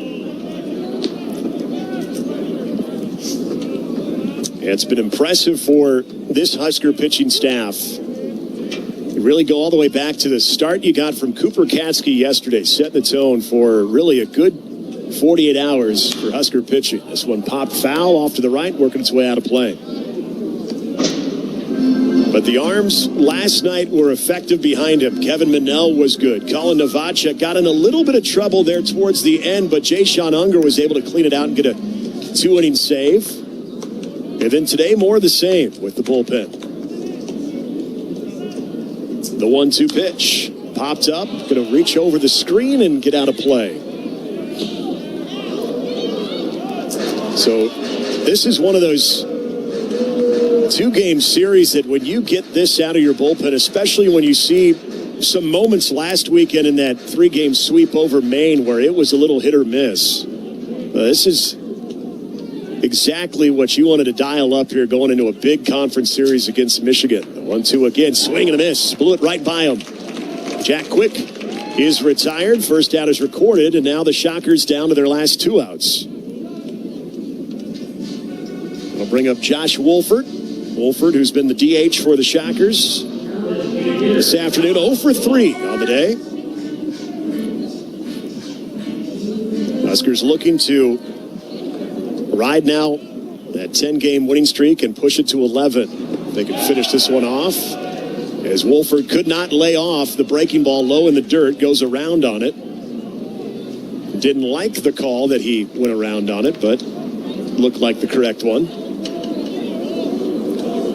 Shadows starting to creep in right in front of the mound off the right side from the Husker dugout. 1, fastball just off the plate.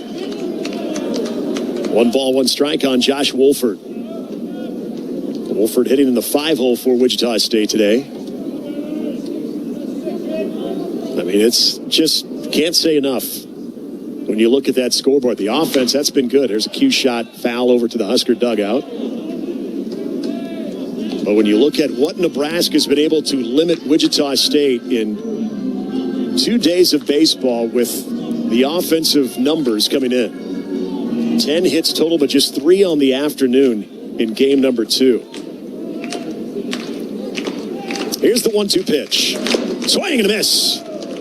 Fouled it into the glove of Trey Fikes, and there's 2 outs. Grant Clevenger, as he typically does, showing some emotion, looking towards that Shocker dugout. Lawrence, Kansas guy, so there's probably some familiarity with several individuals in that third base dugout with Grant Clevenger. what is it, 15 now straight retired from the bullpen. You have 9 strikeouts. You don't have a hit allowed from your bullpen. I mean, this is about as good as it can be, and we'll have a new arm come in to get this final out. We are going to have a Nebraska 811 pitching change. Contact 811 2 days before you dig to protect your underground utilities and yourself. It's free, it's easy, it's the law. As Ryan Harrihill will make his way in, we'll give you his numbers when we return here on the Huskers Radio Network. That's my neighbor, Joe. Hey, Joe. Hey, John. Joe's about to make a very big mistake. Hey, Joe, I think it might be a good idea to call 811 to have your underground utilities parked before you start digging? John, that's just for big projects. Actually, it's for any digging project. Congratulations, Joe. You found your electric line. Remember, safe digging always begins with a free call to 811. You want to borrow my phone, buddy? Brought to you by Nebraska 811. Pitching change with 1 out to get. 10-1 Huskers. Bottom of the 9th inning. Ryan Harrihill, junior righty, 6'4", 220 pounds from Elkhorn, Nebraska. Elkhorn North product. And you look at Harrihill's numbers this year for the Huskers. He has a .9 ERA, 7 trip out of the pen, 10 innings, 6 hits, a run which was earned, 3 walks, 7 strikeouts, has allowed 2 extra base hits, batter's just 171 against him. So, the coaching staff, Rob Childress, they had a plan as to who they wanted to see today, and they shoehorn in here Ryan Harrihill for a bullpen that has struck out 9, retired 15 straight. Can Harrihill keep that trend rolling? Yeah, Ryan Harrihill last pitched in Game 2 against Michigan State, that 3-1 victory for Nebraska. Just went a third. Not his best performance. Gave up a hit and walked a batter. Didn't allow a run. Ryan Harrihill, who is, again, another guy that's made pretty big jump from a year ago. A lot of work with this pitching staff and Coach Rob Childress. Big body guy. And the first thing that each coach, Will Bolton, Rob Childress, said about Ryan Harrihill is he is all about whatever he can do to help Nebraska. He is a Husker through and through. Local product, Elkhorn kid. So he will face Jacob Gutierrez. Shockers down to their last out. First pitch tapped off the foot and foul off of Gutierrez. Jacob Gutierrez, who came in back in the 6th inning, grounded out to Dylan Carey, 0 for 1 today. Gutierrez now playing right field. Right-handed hitter. Harrihill working from the stretch, the 0-1. Just off the plate with breaking ball, 1-1.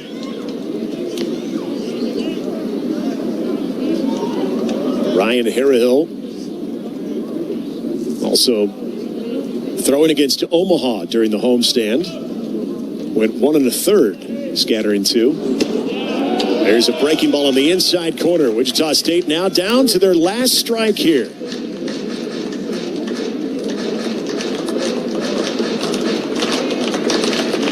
Fans encouraging Harrihill. Comes set. The pitch.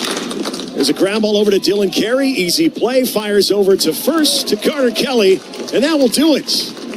As the Nebraska bullpen closes it out, retiring 16 straight Shocker hitters on their way to a 10-1 victory and holding the Shockers to just 3 hits in the afternoon. A statement made by the Big Red here in Wichita. We'll tell you about it here as we hit our post-game coverage. This is Big Red Baseball.